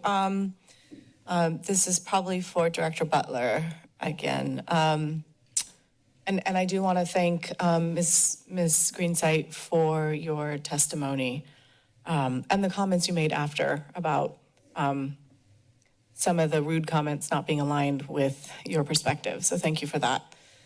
Can you please explain why the removal of amenities would equate to the decrease of units? You talked about that momentarily, but I'm not quite understanding. Like, what is it in state law that says that amenities equal removal of units or decrease in units? Sure. So the primary case surrounding that is Bankers Hill versus San Diego. And what happened in that case, it was after the city, may have been the county, the city or county approved the application. There was a lawsuit filed by the neighbors that said, city or county, you didn't have to approve these additional stories because they could have removed common areas. They could have removed other amenities that the project had provided, and they would not have had to seek the waivers to height that the project had pursued. And what the court said was, no, the density bonus law does not say that you are providing a project that is devoid of amenities. Rather, you are required to respond to the project that is before you. And you cannot redesign that project from the dais. And it sided with the city and not with the appeal of the neighbors. So that project has a lot of applicability on many of, or excuse me, that court case has a lot of applicability on the projects that we have. So you cannot redesign the project on the dais. Where would be the appropriate time to request a redesign in this particular case of the amenities to allow for the trees? Is my question making sense? It is. So the request can be made at any point, but the city doesn't have the authority to require that redesign. So the density bonus offers those opportunities to increase the height, for example, through a waiver. It offers those opportunities to provide amenity spaces for those residents. And what the court case says is we have to respond to the project as presented to us. And so we cannot require that those projects are redesigned. So I think therein lies a real specific conflict between our Heritage Tree Ordinance and the intent of our Heritage Tree Ordinance and what we can and can't do. Am I following correctly? 100%. Okay, I have a couple other questions, if that's okay, Mayor. So we heard about relocation of the tree as a potential compromise option from the appellant Ms. Green's site. Has that been explored? What are the implications? What would be the process to ask the developers to relocate the trees? You could ask that of them. That is a option that you can request. Again, we do not have objective standards related to that. We do not have specific requirements. And so a requirement of that is different than a request of that. What would a requirement implicate? Well, I don't know that we would have the ability to require that. We cannot require that under our current rules because, again, we would have to have provisions in place at the time that an application is deemed complete. So we can't put new rules out for the project at this point in the process. When could we have done that? That would have to happen before a project is even submitted. Okay. So I think I would like to ask that question of the developers. What would be the implications of, and I don't know if it's Jamili, if you would come up and speak to that, of relocating the tree. Has that been considered?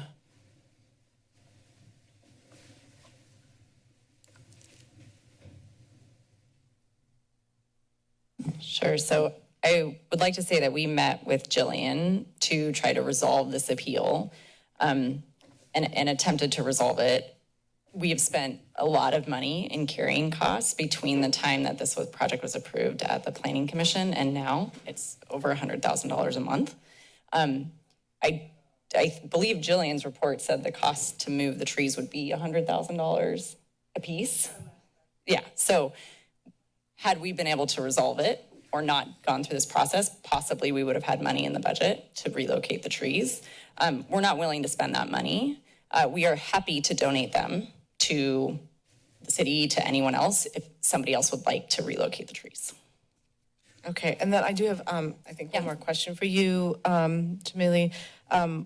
What's the process or what type of support is provided when these development projects go into a location where there's existing small businesses like the Russian? Yeah, so Karen and I have actually talked a couple of times now about relocation services, how we could help, how we could be of assistance to if she wanted to relocate the business. We have another year and a half probably before we start construction. So I think there's time to continue that conversation with her. And that's really at the discretion of the property owner developer, how they would like to engage with a small business. But we are also a small business, so I understand. Excuse me. I'm going to try this one more time. We don't on the dais interrupt you. We don't on the dais interrupt somebody testifying. It would be kind and generous and mature of you if you would let this dialogue go on between the people who have the microphone at the moment. Thank you. Thank you, Mayor Keeley. Just last question for now. Is there ever an option, or in this case, is there an option for the Russian to take up one of those commercial spaces? Now, I realize the Russian has its own vibe, and the new building may not be a vibe, but is that ever an option? We talked about that, and that would be part of the ongoing conversation. So, thank you. Those are my questions for now. Thank you, Mayor. Further questions or comments on the tree appeal? Councilmember Newsom is recognized. Thank you, Mayor. I have a quick question just for the applicant, or Jamili or Mr. Toombs. Elon.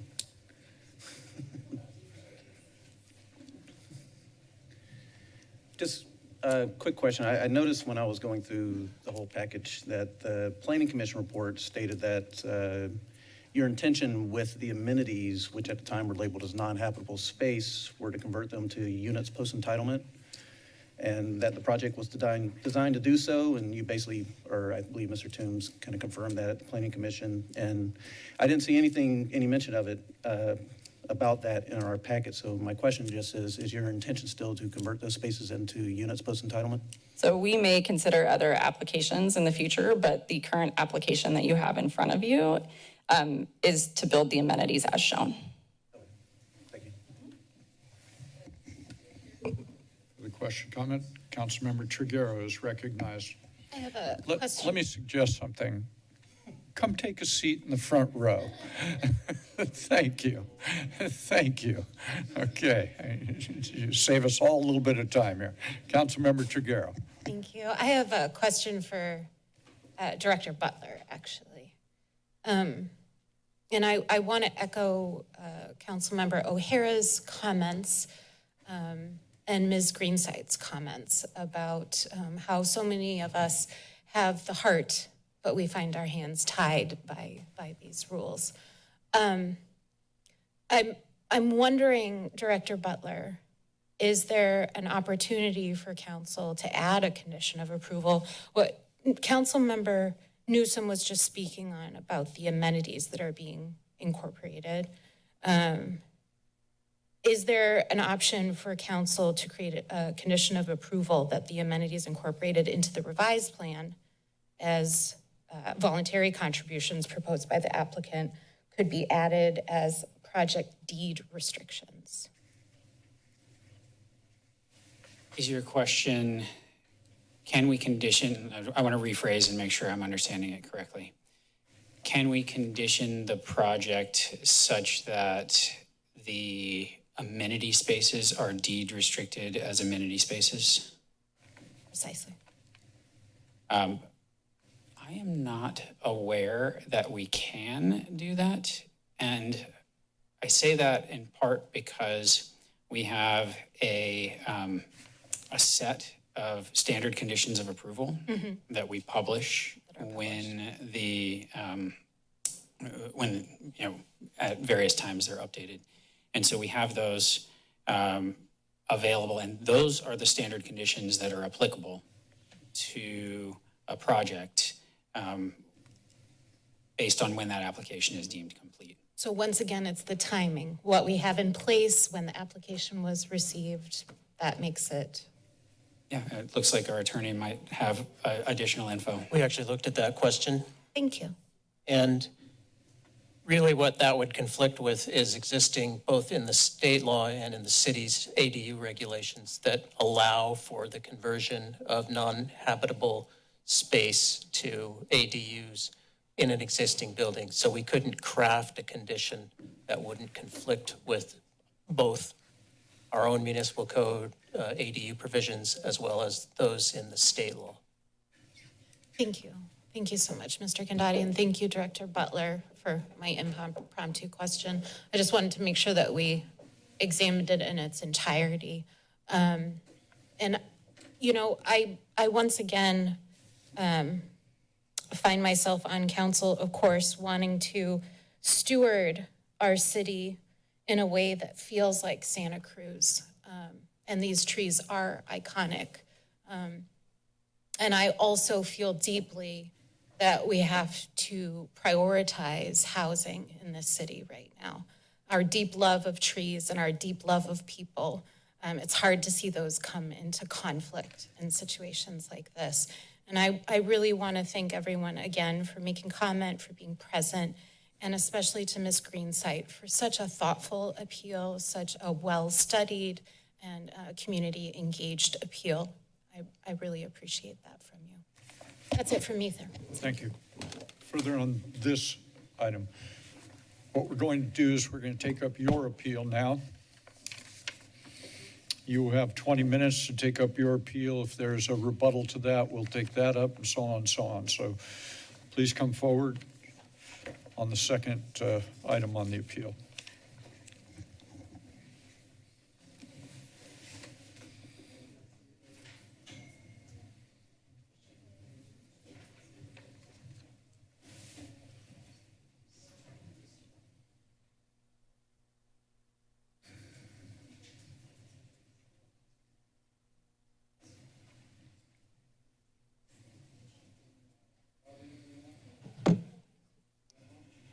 You can go other direction.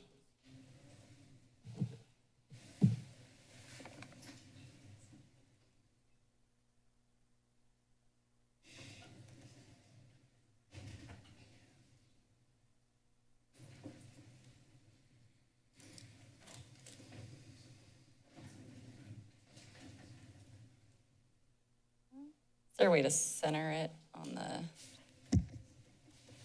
When I'm scrolling, it's kind of scrolling halfway between the slides.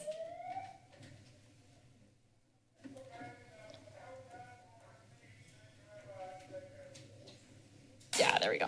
Great. That'll work. Thanks. That'll just be easier for everybody to read. Okay. So I want to explain a little bit about our appeal, and that really the only issue we cared to discuss in that is the balconies tonight. So since the application was already going to an appeal hearing, there's an important issue that we hope you'll consider, which is why we filed our appeal. Our appeal discusses a few topics, which Tim Mayer outlined earlier, but what we want to focus on is the balconies. And it seemed a little unclear at the Planning Commission hearing what the real issue around the balconies was, so I'd like to clear that up in our ask. We are not requesting any additional encroachment beyond the 4'6" that's already allowed. We are requesting that we are allowed to use that full 4'6" for people instead of plants. That having that 4'6" balcony allows for somebody in a wheelchair to sit on their balcony and to be outside. And we feel like that's a very important amenity to give all people. The proposed balconies are along 3 sides of the building. The Night Street balconies are only a 3-foot overhang, so we are not requesting the 4'6" on that Night Street side.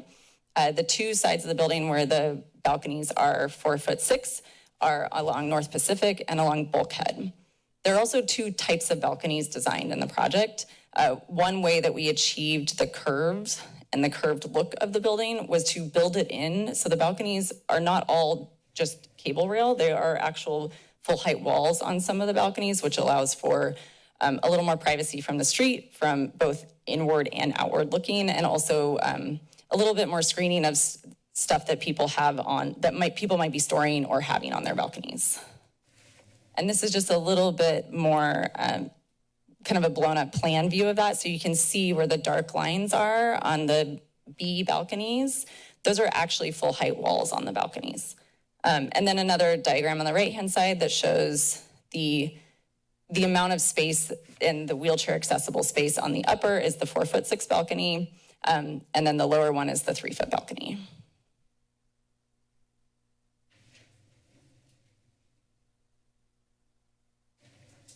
That might be all I have to say about balconies, guys.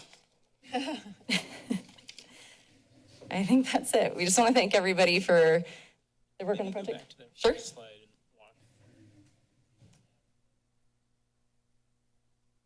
Just being able to actually wheel out there. This one? Sure. So on the bottom right, where the red is on the floor plan, that is the area where that wheelchair accessible outline would run into the balcony. So in a lot of our balconies, in the B-type balcony where we have that curved shape, you wouldn't be able to go out there into the 3-foot version of the balcony. Anything else, Ryan? Okay. Okay. So we would encourage you to grant our appeal on the balconies, and thank you everybody for the time and effort that's been put into discussing this matter. Thank you very much. Let me, unless there's other testimony on this part. This is your opportunity. Good afternoon. Thank you, Mayor. Good evening, rather. David Carlson again. I don't really understand what's going on here because the city attorney has argued before the Superior Court, and the city has prevailed, that the illegal units that are acknowledged by the applicant as proposed on this project and staff are illegal. But I think I just heard him say the opposite in answer to one of the council members' questions. So I think I'd like to kind of have that fleshed out a little bit and have the city attorney explain what exactly was argued before the Superior Court and why, I've read it, it said that proposed ADUs in a multifamily project are not allowed by municipal code, they're not allowed by state law. I work at the county planning department, having just updated the county's ADU regulations. I can speak as an authority on this issue. The court agreed with the city's action on the food bin project that removal of the amenity spaces from the project did not violate the Housing Accountability Act, it did not violate density bonus law, and it did not violate any of the applicant's vested rights. You have the full authority to remove that, and many of these balconies are associated with these future proposed ADUs, which are larger than all the other units. They're on the corner of the building. They're going to be the premier units in the building with extended balconies. It's not allowed. It's illegal. I submitted the court brief filed by the city attorney to the Superior Court that lays this all out. So I guess I would just like an answer to that question. Thank you. Okay. I'm going to stick a pin in that for a moment. I'm going to come back to you on that. Anyone else on the appeal? On the appeal. Well, just on the appeal, I would say, you've given them way more than you gave to any of the countless other builders over the last however long. They're getting all these, no, you think this is normal? No, they're getting all these basically go-arounds and loopholes that normal builders don't have.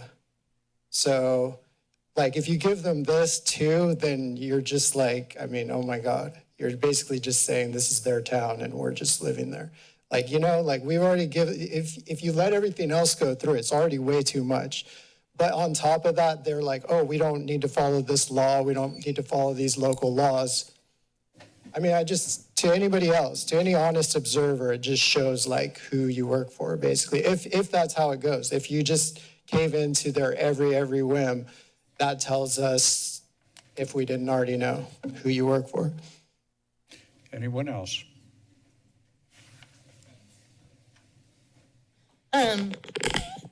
First of all, I want to say that I appreciate the discussion that's been going on. Thank you, Ms. O'Hara. Thank you, Shabra, Ms. Kalantari-Johnson, Mr. Newsom. I really appreciate that you're fleshing out these questions, because when you understand how important trees are, these are not, as some books will say, just big plants. And I am going to relate this to the balcony. these are essentially the extensions of our lungs. Without trees, we will not have an atmosphere. We will not be able to continue breathing. The urban forest is deeply important for many reasons. This is not an adjunct consideration. It is of absolutely essential value to a building, to the community, to life on our planet. It has to be seen through this lens. So it sounds to me like there need to be some corrections, and I'm sorry I don't have the exact language, but so that designers and builders, architects are not just running roughshod over these things. We'll get them out of there. We'll get them out of our way. Costs too much money. We have a future on this planet that we need to protect. There's that. About the balconies, I think it's really interesting that I'm seeing this compassionate graphic of the person in the wheelchair up there. I'll be honest, I'm a little skeptical. Now, this man here is a planner, a professional planner. And there's a malpractice issue here if the attorney is saying one thing in Superior Court and another thing here today. So what I'm going to ask the council on this, on the balcony matter, on the matter of the trees, is to defer and postpone. We need to invent some ways of doing things. And the case law isn't necessarily the guiding legal issue here. Thank you. Thank you. Good evening. Welcome. Question. Wasn't the reason for having the balconies be only 3 feet because if you get a bunch of people like at a Super Bowl party jumping up and down, they break off the balconies like in Berkeley where people get killed? I thought the reason was for limiting the number of people on the balcony. Like with a 4.5 foot balcony, can't you get more people on the balcony and more weight? That's what I thought. Thank you. Anyone else? Anyone online? We'll take the person online.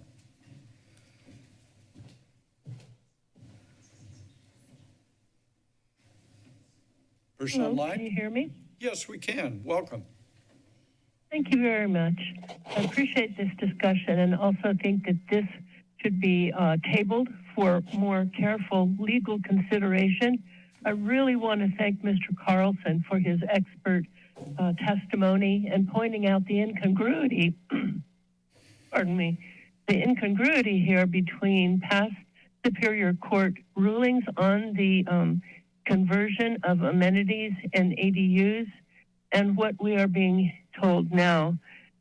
I will also want to point out that Mr. Butler went on long and hard about the case Bankers Hill versus City of San Diego, but I did not hear your city attorney cite that case law at all. So this needs more careful legal consideration. I want to thank Councilmember Triguero for asking the important question about a deed restriction to prevent it from being converted, the amenities converted to livable space, which would be, as I understand it, it would be more in compliance with what the Santa Cruz County Superior Court has ruled in other cases with the food bin. So I also finally want to say the units on Ninth Street would still have the narrow balcony. Is that where the affordable units would be? And if so, then that restricts and puts at disadvantage affordable tenants who are in wheelchairs. They would not be able to use their balcony. So I think it is somewhat a false flag here to make the case that these balconies need to be bigger to accommodate those in wheelchairs. That's not the reason. Thank you. Well, thank you. Anyone else? Anyone online? Matters back before the body. I'm going to ask, before we get to actions, will you address the issues that have been brought up a couple of times here, sir? Thank you. Yes, indeed. First of all, I want to make clear that City Attorney's Office and the Planning Department have worked very carefully on the analysis that went into the preparation of the agenda report. So Planning Director's discussion of the Bankers Hill decision is based upon our legal consultation with the planning department, and that echoes the advice that we gave the planning department in regard to that issue. I appreciate the similarity between this case and the food bin project because both projects involved space that was in addition to the residential units. The distinction, however, is that on the plans that were submitted for the food bin project, it was very clear that space that was intended to be converted to ADUs was not intended to be an amenity at all. It was clearly identified on the plans as storage spaces, but in parentheses, for future ADU conversion. And the court agreed with the city's position that that was on its face an effort to obtain a project density that was well in excess of what the maximum density that would be otherwise required in the density bonus law for the base project plus the density units. The developer, who is the same developer that's presenting the appeal tonight, obviously learned its lesson from the food bin case, and now there is additional space that's identified on this project that conceivably could, at some point in the future, be converted into accessory dwelling units, but it's clearly identified on the plans as amenity space, and the specific amenities for each space are pointed out on the plans. And that's what brings the Bankers Hill case into focus. As the planning director pointed out, we cannot require the developer to redesign the project to eliminate amenities that are otherwise identified on the plans for the purpose of reducing the scale or the size of the project to simply meet the base density bonus requirements. So I hope that answers the question. If I might ask you, so this underlying, over here we have a statute, over here we have a Superior Court case. We prevailed in one. We've got the underlying law, state law here. As we continue to hear development appeals or proposals, it seems like to some great extent we find ourselves repeating similar kinds of patterns. People say, you know, the building's too tall, the building has too much this, it doesn't have enough parking, it's this, it's that. And my sense is almost every time they're right about that. The question is, what remedy do we have as local legislators to be able to accommodate what we may judge to be legitimate concerns? And I remember a couple of years ago, we had Mr. Butler up here, and I asked him after one of these, I said, now, if we were sitting here in 2016 or 2015, and we had the same set of issues, what would we do? And Mr. Butler said, you'd reduce the number of units and require more on-site parking. I said, can we do either one of those things now under state law? He said, no, you can't do either one of those things. So I want people to understand we're in a different world than we were before. 128, I think, might be 131, depending on what the governor did or didn't do today. 130 plus or minus state laws, quote, tearing down the barriers to development. And, you know, quite frankly, if people don't like that, I think they should be in contact with Governor Newsom, not this Newsom over here, but the other Newsom who spells his name wrong, apparently, that governor guy, and the legislature. When I was a legislator and people didn't like what the law was, they called me up and said, change the law or repeal it or do something different. I think there is in this community a pretty large sentiment that says something like this. We need more housing, we need more affordable housing, but I don't want this one, wherever it happens to be. And I get that. It's not their job to reconcile that. That's not the constituents' job. It's our job to figure out if we can do it. And the question I've always got as we do this, year after year, project after project, is what is our legal authority to respond to what Ms. Greenside says, or to respond to what an appellant says, or to respond to the neighbors in out on Mission Street near the food bin. What is our legal authority? What tool do we have in the toolbox? If we wanted to do it, do we have the tool in the toolbox? So my question is, do we have tools in the toolbox to do either one of these things? And I think the planning director has sort of responded to that already, and the answer is the tools that we did have back in 2015, 2016 are much more limited today. I think what we will be exploring is refining our objective standards to maybe address some of these issues. This is a new legal landscape, and it will continue to evolve.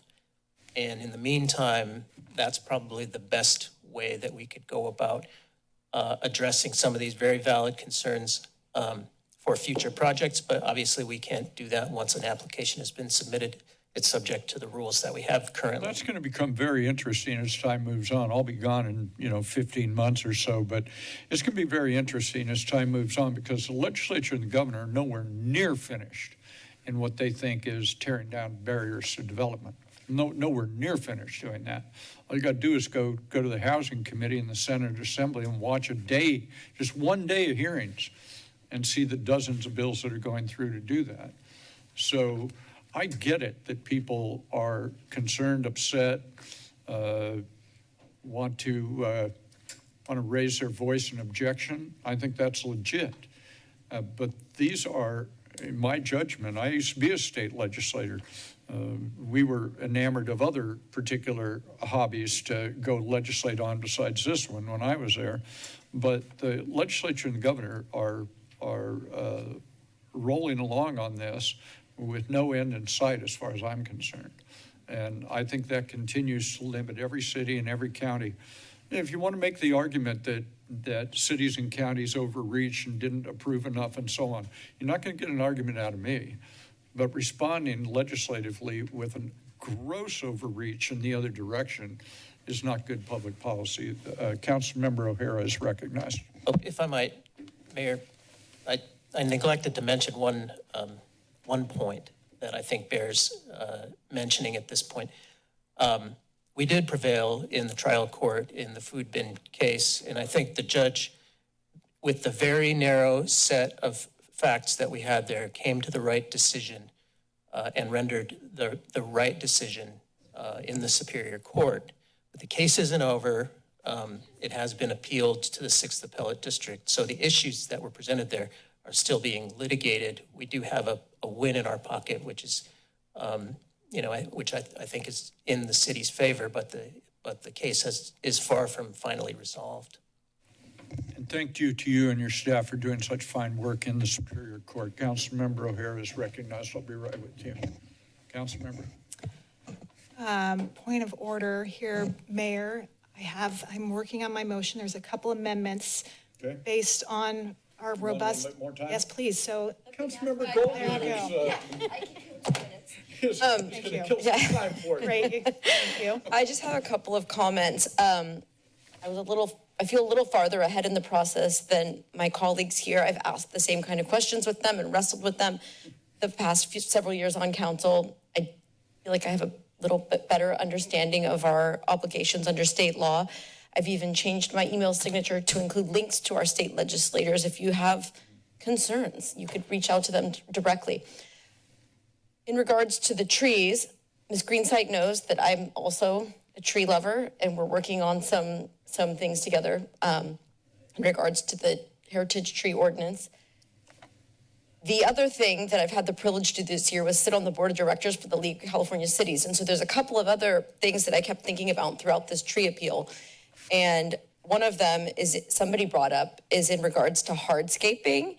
And it feels to me like in the near future, it's going to be it might become some sort of code, but where it's going to be recommended, it's already recommended, that I could see it coming down the line if we continue to have more catastrophic wildfires around the state, that there shouldn't be any planting within 5 feet of the exterior of a building. And so if I'm thinking ahead in the next 5 years. I could see that coming into code. And so we're going to really have to overhaul some of our, our local codes and state laws around that. So I don't have a lot to say, but I hear what Ms. Greenside said, and I do hear the public when people say they're not happy with this building or that project. But you really need to make your voices heard at the state level. That's where the policy changes need to be. And I think other cities, other jurisdictions would love to have some local control when all of our RENA numbers are met at every income level. And that's what I would like to advocate for. So here we are. Thank you. Send. I'll give a brief comment here, and that's why you're making sure that the grammar is exactly the way you want it to be. I guess my sense is that what's happening in California under the guise of a false belief that you can grow your way to affordability, and that isn't true. There isn't any evidence that you can do that. The only way you can do affordability is to build affordable by design. And you underwrite that with some form of public subsidy. There isn't some other way to do it. You either need federal tax credits, state credits. You need a measure like is on the ballot here, which would provide funding to partner up between the public sector and the private sector. Because left to their own devices, I don't fault the private sector for this, but left to their own devices, they'll build the minimum amount of affordable housing, and everything else is going to be market rate. And I understand that. If you don't like that, there's only two things you can do: complain to your state legislator or support those opportunities that come along to be able to deal with affordability. Because it is a false prophet and a false choice to think that you can grow your way to affordability. I mean, you probably could do that. Probably have to agree that Santa Cruz is going to be a city of 300,000 people, though, to do that before you can bend the price curve. I'm almost through, but trying to help my colleagues out here. You okay? Yep. No, I'm good to go? Yep. Councilmember O'Hara is recognized. Thank you, Mayor. I'm ready to make a motion. I think what I would like to say while Bonnie is bringing up the motion is that my time on council, albeit short, has really been reflective of the work that we do on the dais. And the reason why this motion has been very dynamic over the last 20 minutes is based on today's conversation. So I just want to, again, appreciate the exceptional engagement that happens on behalf of our constituents. It's one thing that I also want to mention before we go through the motion here is, and this is the third time I've said this in probably so many weeks, I do think the conversation around housing has really shifted significantly in Santa Cruz. Apart from maybe two folks today and maybe a few public correspondents before the meeting, there was nobody who reached out to council who was against the project. Folks were very vocal about the trees. Folks were very vocal about parking. In large part, we didn't hear anybody that was uniformly against the project. That is music to our ears, and I also think that's testament to Workbench's engagement, our new engagement strategies that we are working through, the kinks as we think about these big development projects, and quite frankly, the work that the entire community is doing together to grapple with how do we move forward with these big development projects in a way that feels as good as it can feel to our community. So I want to kind of go through each of these after I make the motion, and hopefully I'll have a second. Kind of want to talk about how I landed on this, and then we can move forward. All right, so the motion you'll see up on your screen here is to adopt a resolution to deny the appeals of Clay Toombs and Jillian Greenside and uphold the Planning Commission's acknowledgement of the environmental determination and approval of the non-residential demolition authorization permit, design permit, density bonus request, administrative use permit, lot line adjustment, and heritage tree removal permit based on the findings and conditions of approval listed in the draft resolution attached as Exhibit A, and with the following modifications. Modify condition, that should be not conditions, of approval 51 as shown below. Changes to condition 51 are permitted in accordance to the design variance process in Chapter 4, Section J.1 of the downtown plan. So the new 51 that is modified, encroachment of balconies into the public right-of-way. Balconies may extend a maximum of 4.5 feet beyond the property lines of the subject site on Pacific Avenue and Bulkhead Street elevations, and a maximum of 3 feet on the Knight Street elevation pursuant to the Downtown Plan Chapter 4, Section J.1, Design Variations. Under the same Downtown Plan Design Variations section, Chapter 4, Section J.1, the council also authorizes a variation of the balcony design requirements to accommodate the balconies as proposed in the plan set. Further, and directs staff to make associated changes to the resolution and findings to reflect the intent of the changes noted above. Okay, so that's the specific action with regard to the project. There's additional actions that I want to include from today's deliberations. Taking into account the many recent changes to state law that limit cities' ability to preserve heritage trees, particularly for multifamily housing projects, direct staff to consider council and community feedback from this item and related items, and return to city council within 6 months to review options for proposed revisions to the heritage tree removal requirements that promote the city's environmental values, including, at a minimum, an analysis of the creation of objective standards for heritage tree removals and clarification of the processes related to heritage tree removals. And 3, direct staff to explore the feasibility of relocation of coastal redwoods T7 and T8 in collaboration with Workbench, and report back to council before the end of the calendar year or before the issuance of the building permit, whichever is earlier, with the outcome of the feasibility analysis and any potential council action. Motion, is there a second? I'll second. There's a second. You may open on your motion. Thank you, Mayor. As I walk through this motion, I do want to reiterate how challenging this conversation and this consideration was for me as I went through this. My colleagues who I Brown acted with will fully understand and appreciate. I walked into our consensus building conversation in favor of the appeal. As we went through the process of asking those legal considerations, understanding what is actually obligated on part of the applicant in order to pursue a tree removal permit, my instincts around, I want to see alternatives, I want to understand the impact, really frustrated me. I can fully acknowledge the frustration of the community that felt missing, truly felt missing from our process. As a relatively new council member, and as a past city staff member, the next question that happens in my mind is like, what can we do to fix this for next time? And I think there is a significant, and the vice mayor got into this as well, there is a significant point of friction between our heritage tree ordinance, which I think was last updated in 2013, if I'm not mistaken, and our current state housing law.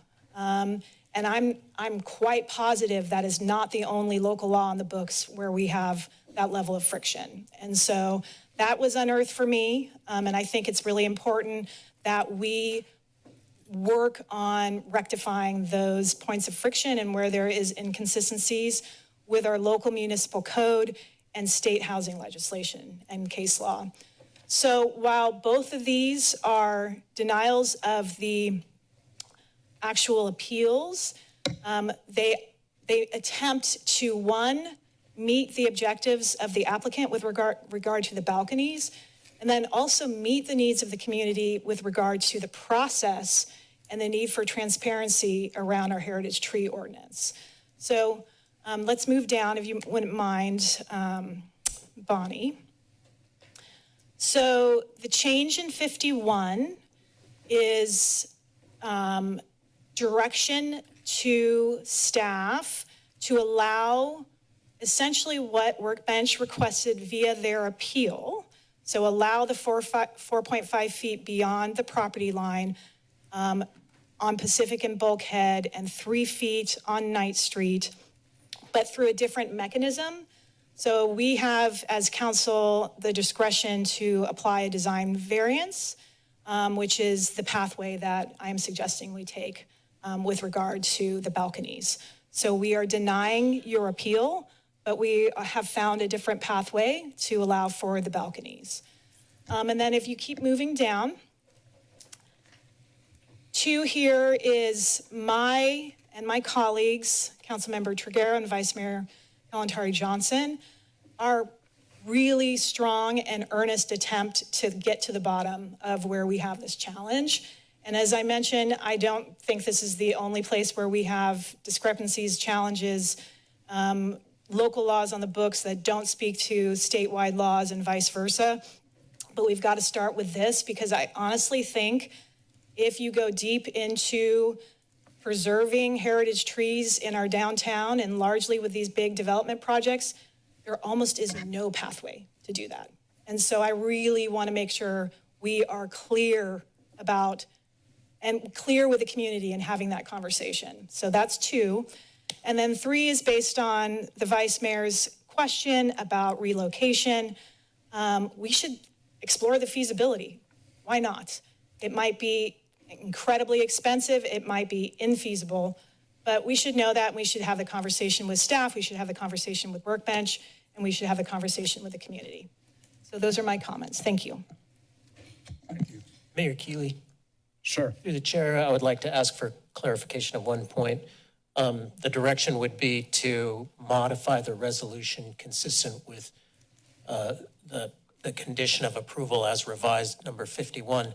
It would appear that that would make condition number 52 sort of conflict with the language of 51. So I'm wondering if that would include striking condition 52 in its entirety. Thank you. Yes. So further recommendation is to strike 52 from the planning document approval, which is an additional condition of approval. So we would be striking that completely.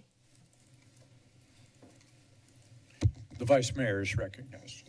Thank you so much. I do want to thank my colleague, Councilmember O'Hara, for all the work that you did on this and for the back and forth reflections and insights. And as you said, this motion has evolved after hearing the appeal. I think somebody asked, tell us how you are going to vote. And I come into these hearings really wanting to hear what everyone has to say. And having done my homework, having read the materials, having a sense of maybe which direction I'm going to go.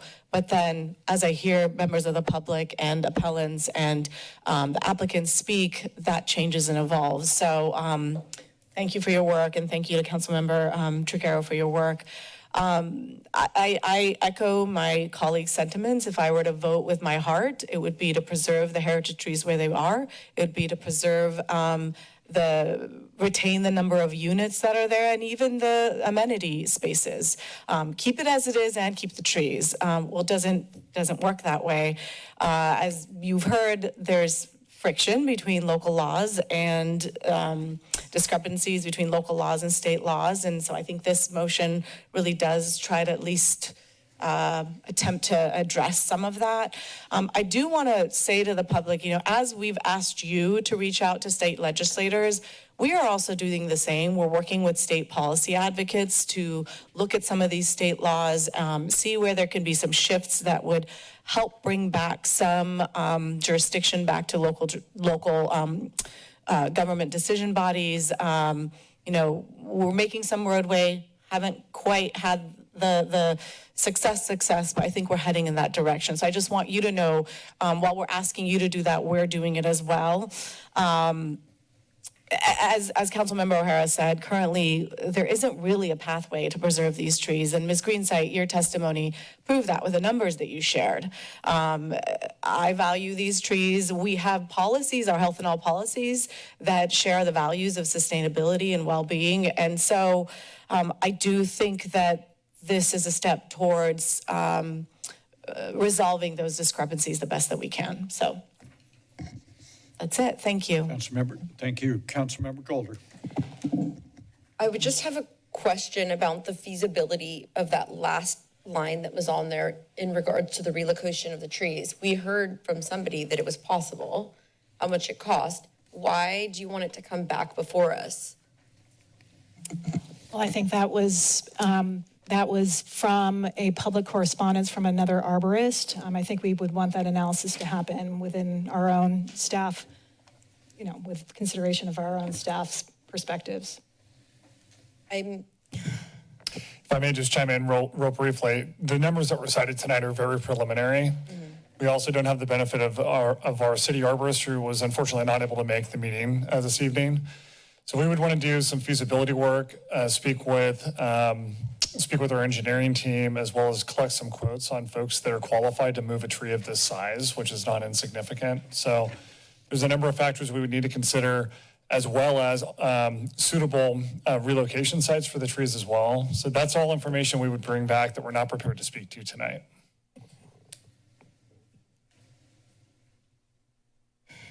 I'm just conflicted about that last item. I think the next step for this project, Director Butler, would be what? If we just move, if that item wasn't on there, what would be the next step for the project? Should the council approve the motion as proposed, the applicant would proceed with building permits. Typically that's at least 6 months is what we would see as kind of the minimum time frame before a building permit was submitted if they jumped right into that stage. Would the project come back before the council, or would that be ministerial? The project is not slated to come back before the council. The way that I looked at the motion, I didn't see this as a condition on the project as much as a direction to staff. And so I would decouple it from the project, the way I'm interpreting the motion. Yeah, just to clarify on behalf of the motion maker, it wasn't intended to change the pathway or have any, it's additional direction to staff outside of approval of the project. Okay, I understand. Thank you. Further debate or discussion? Seeing and hearing none, clerk will call the roll. Thank you, Mayor. Councilmember Triguero. Aye. Councilmember Brunner was disqualified from this item. Newsom. No. Holder. Aye. O'Hara. Aye. Vice Mayor Kalantari Johnson. Aye. And Mayor Keeley. Aye. Motion passes and so ordered. Ms. Bush, more business to come before the body. Mr. City Attorney, more business to come before the body. We have none. Councilmember Golder moves and Councilmember Triguero seconds that the body stand adjourned, non-debatable. Those in favor signify by saying aye. Aye. Opposed, motion carries and so ordered. We'll see you next time. Thank you. Thank you. Can you get there?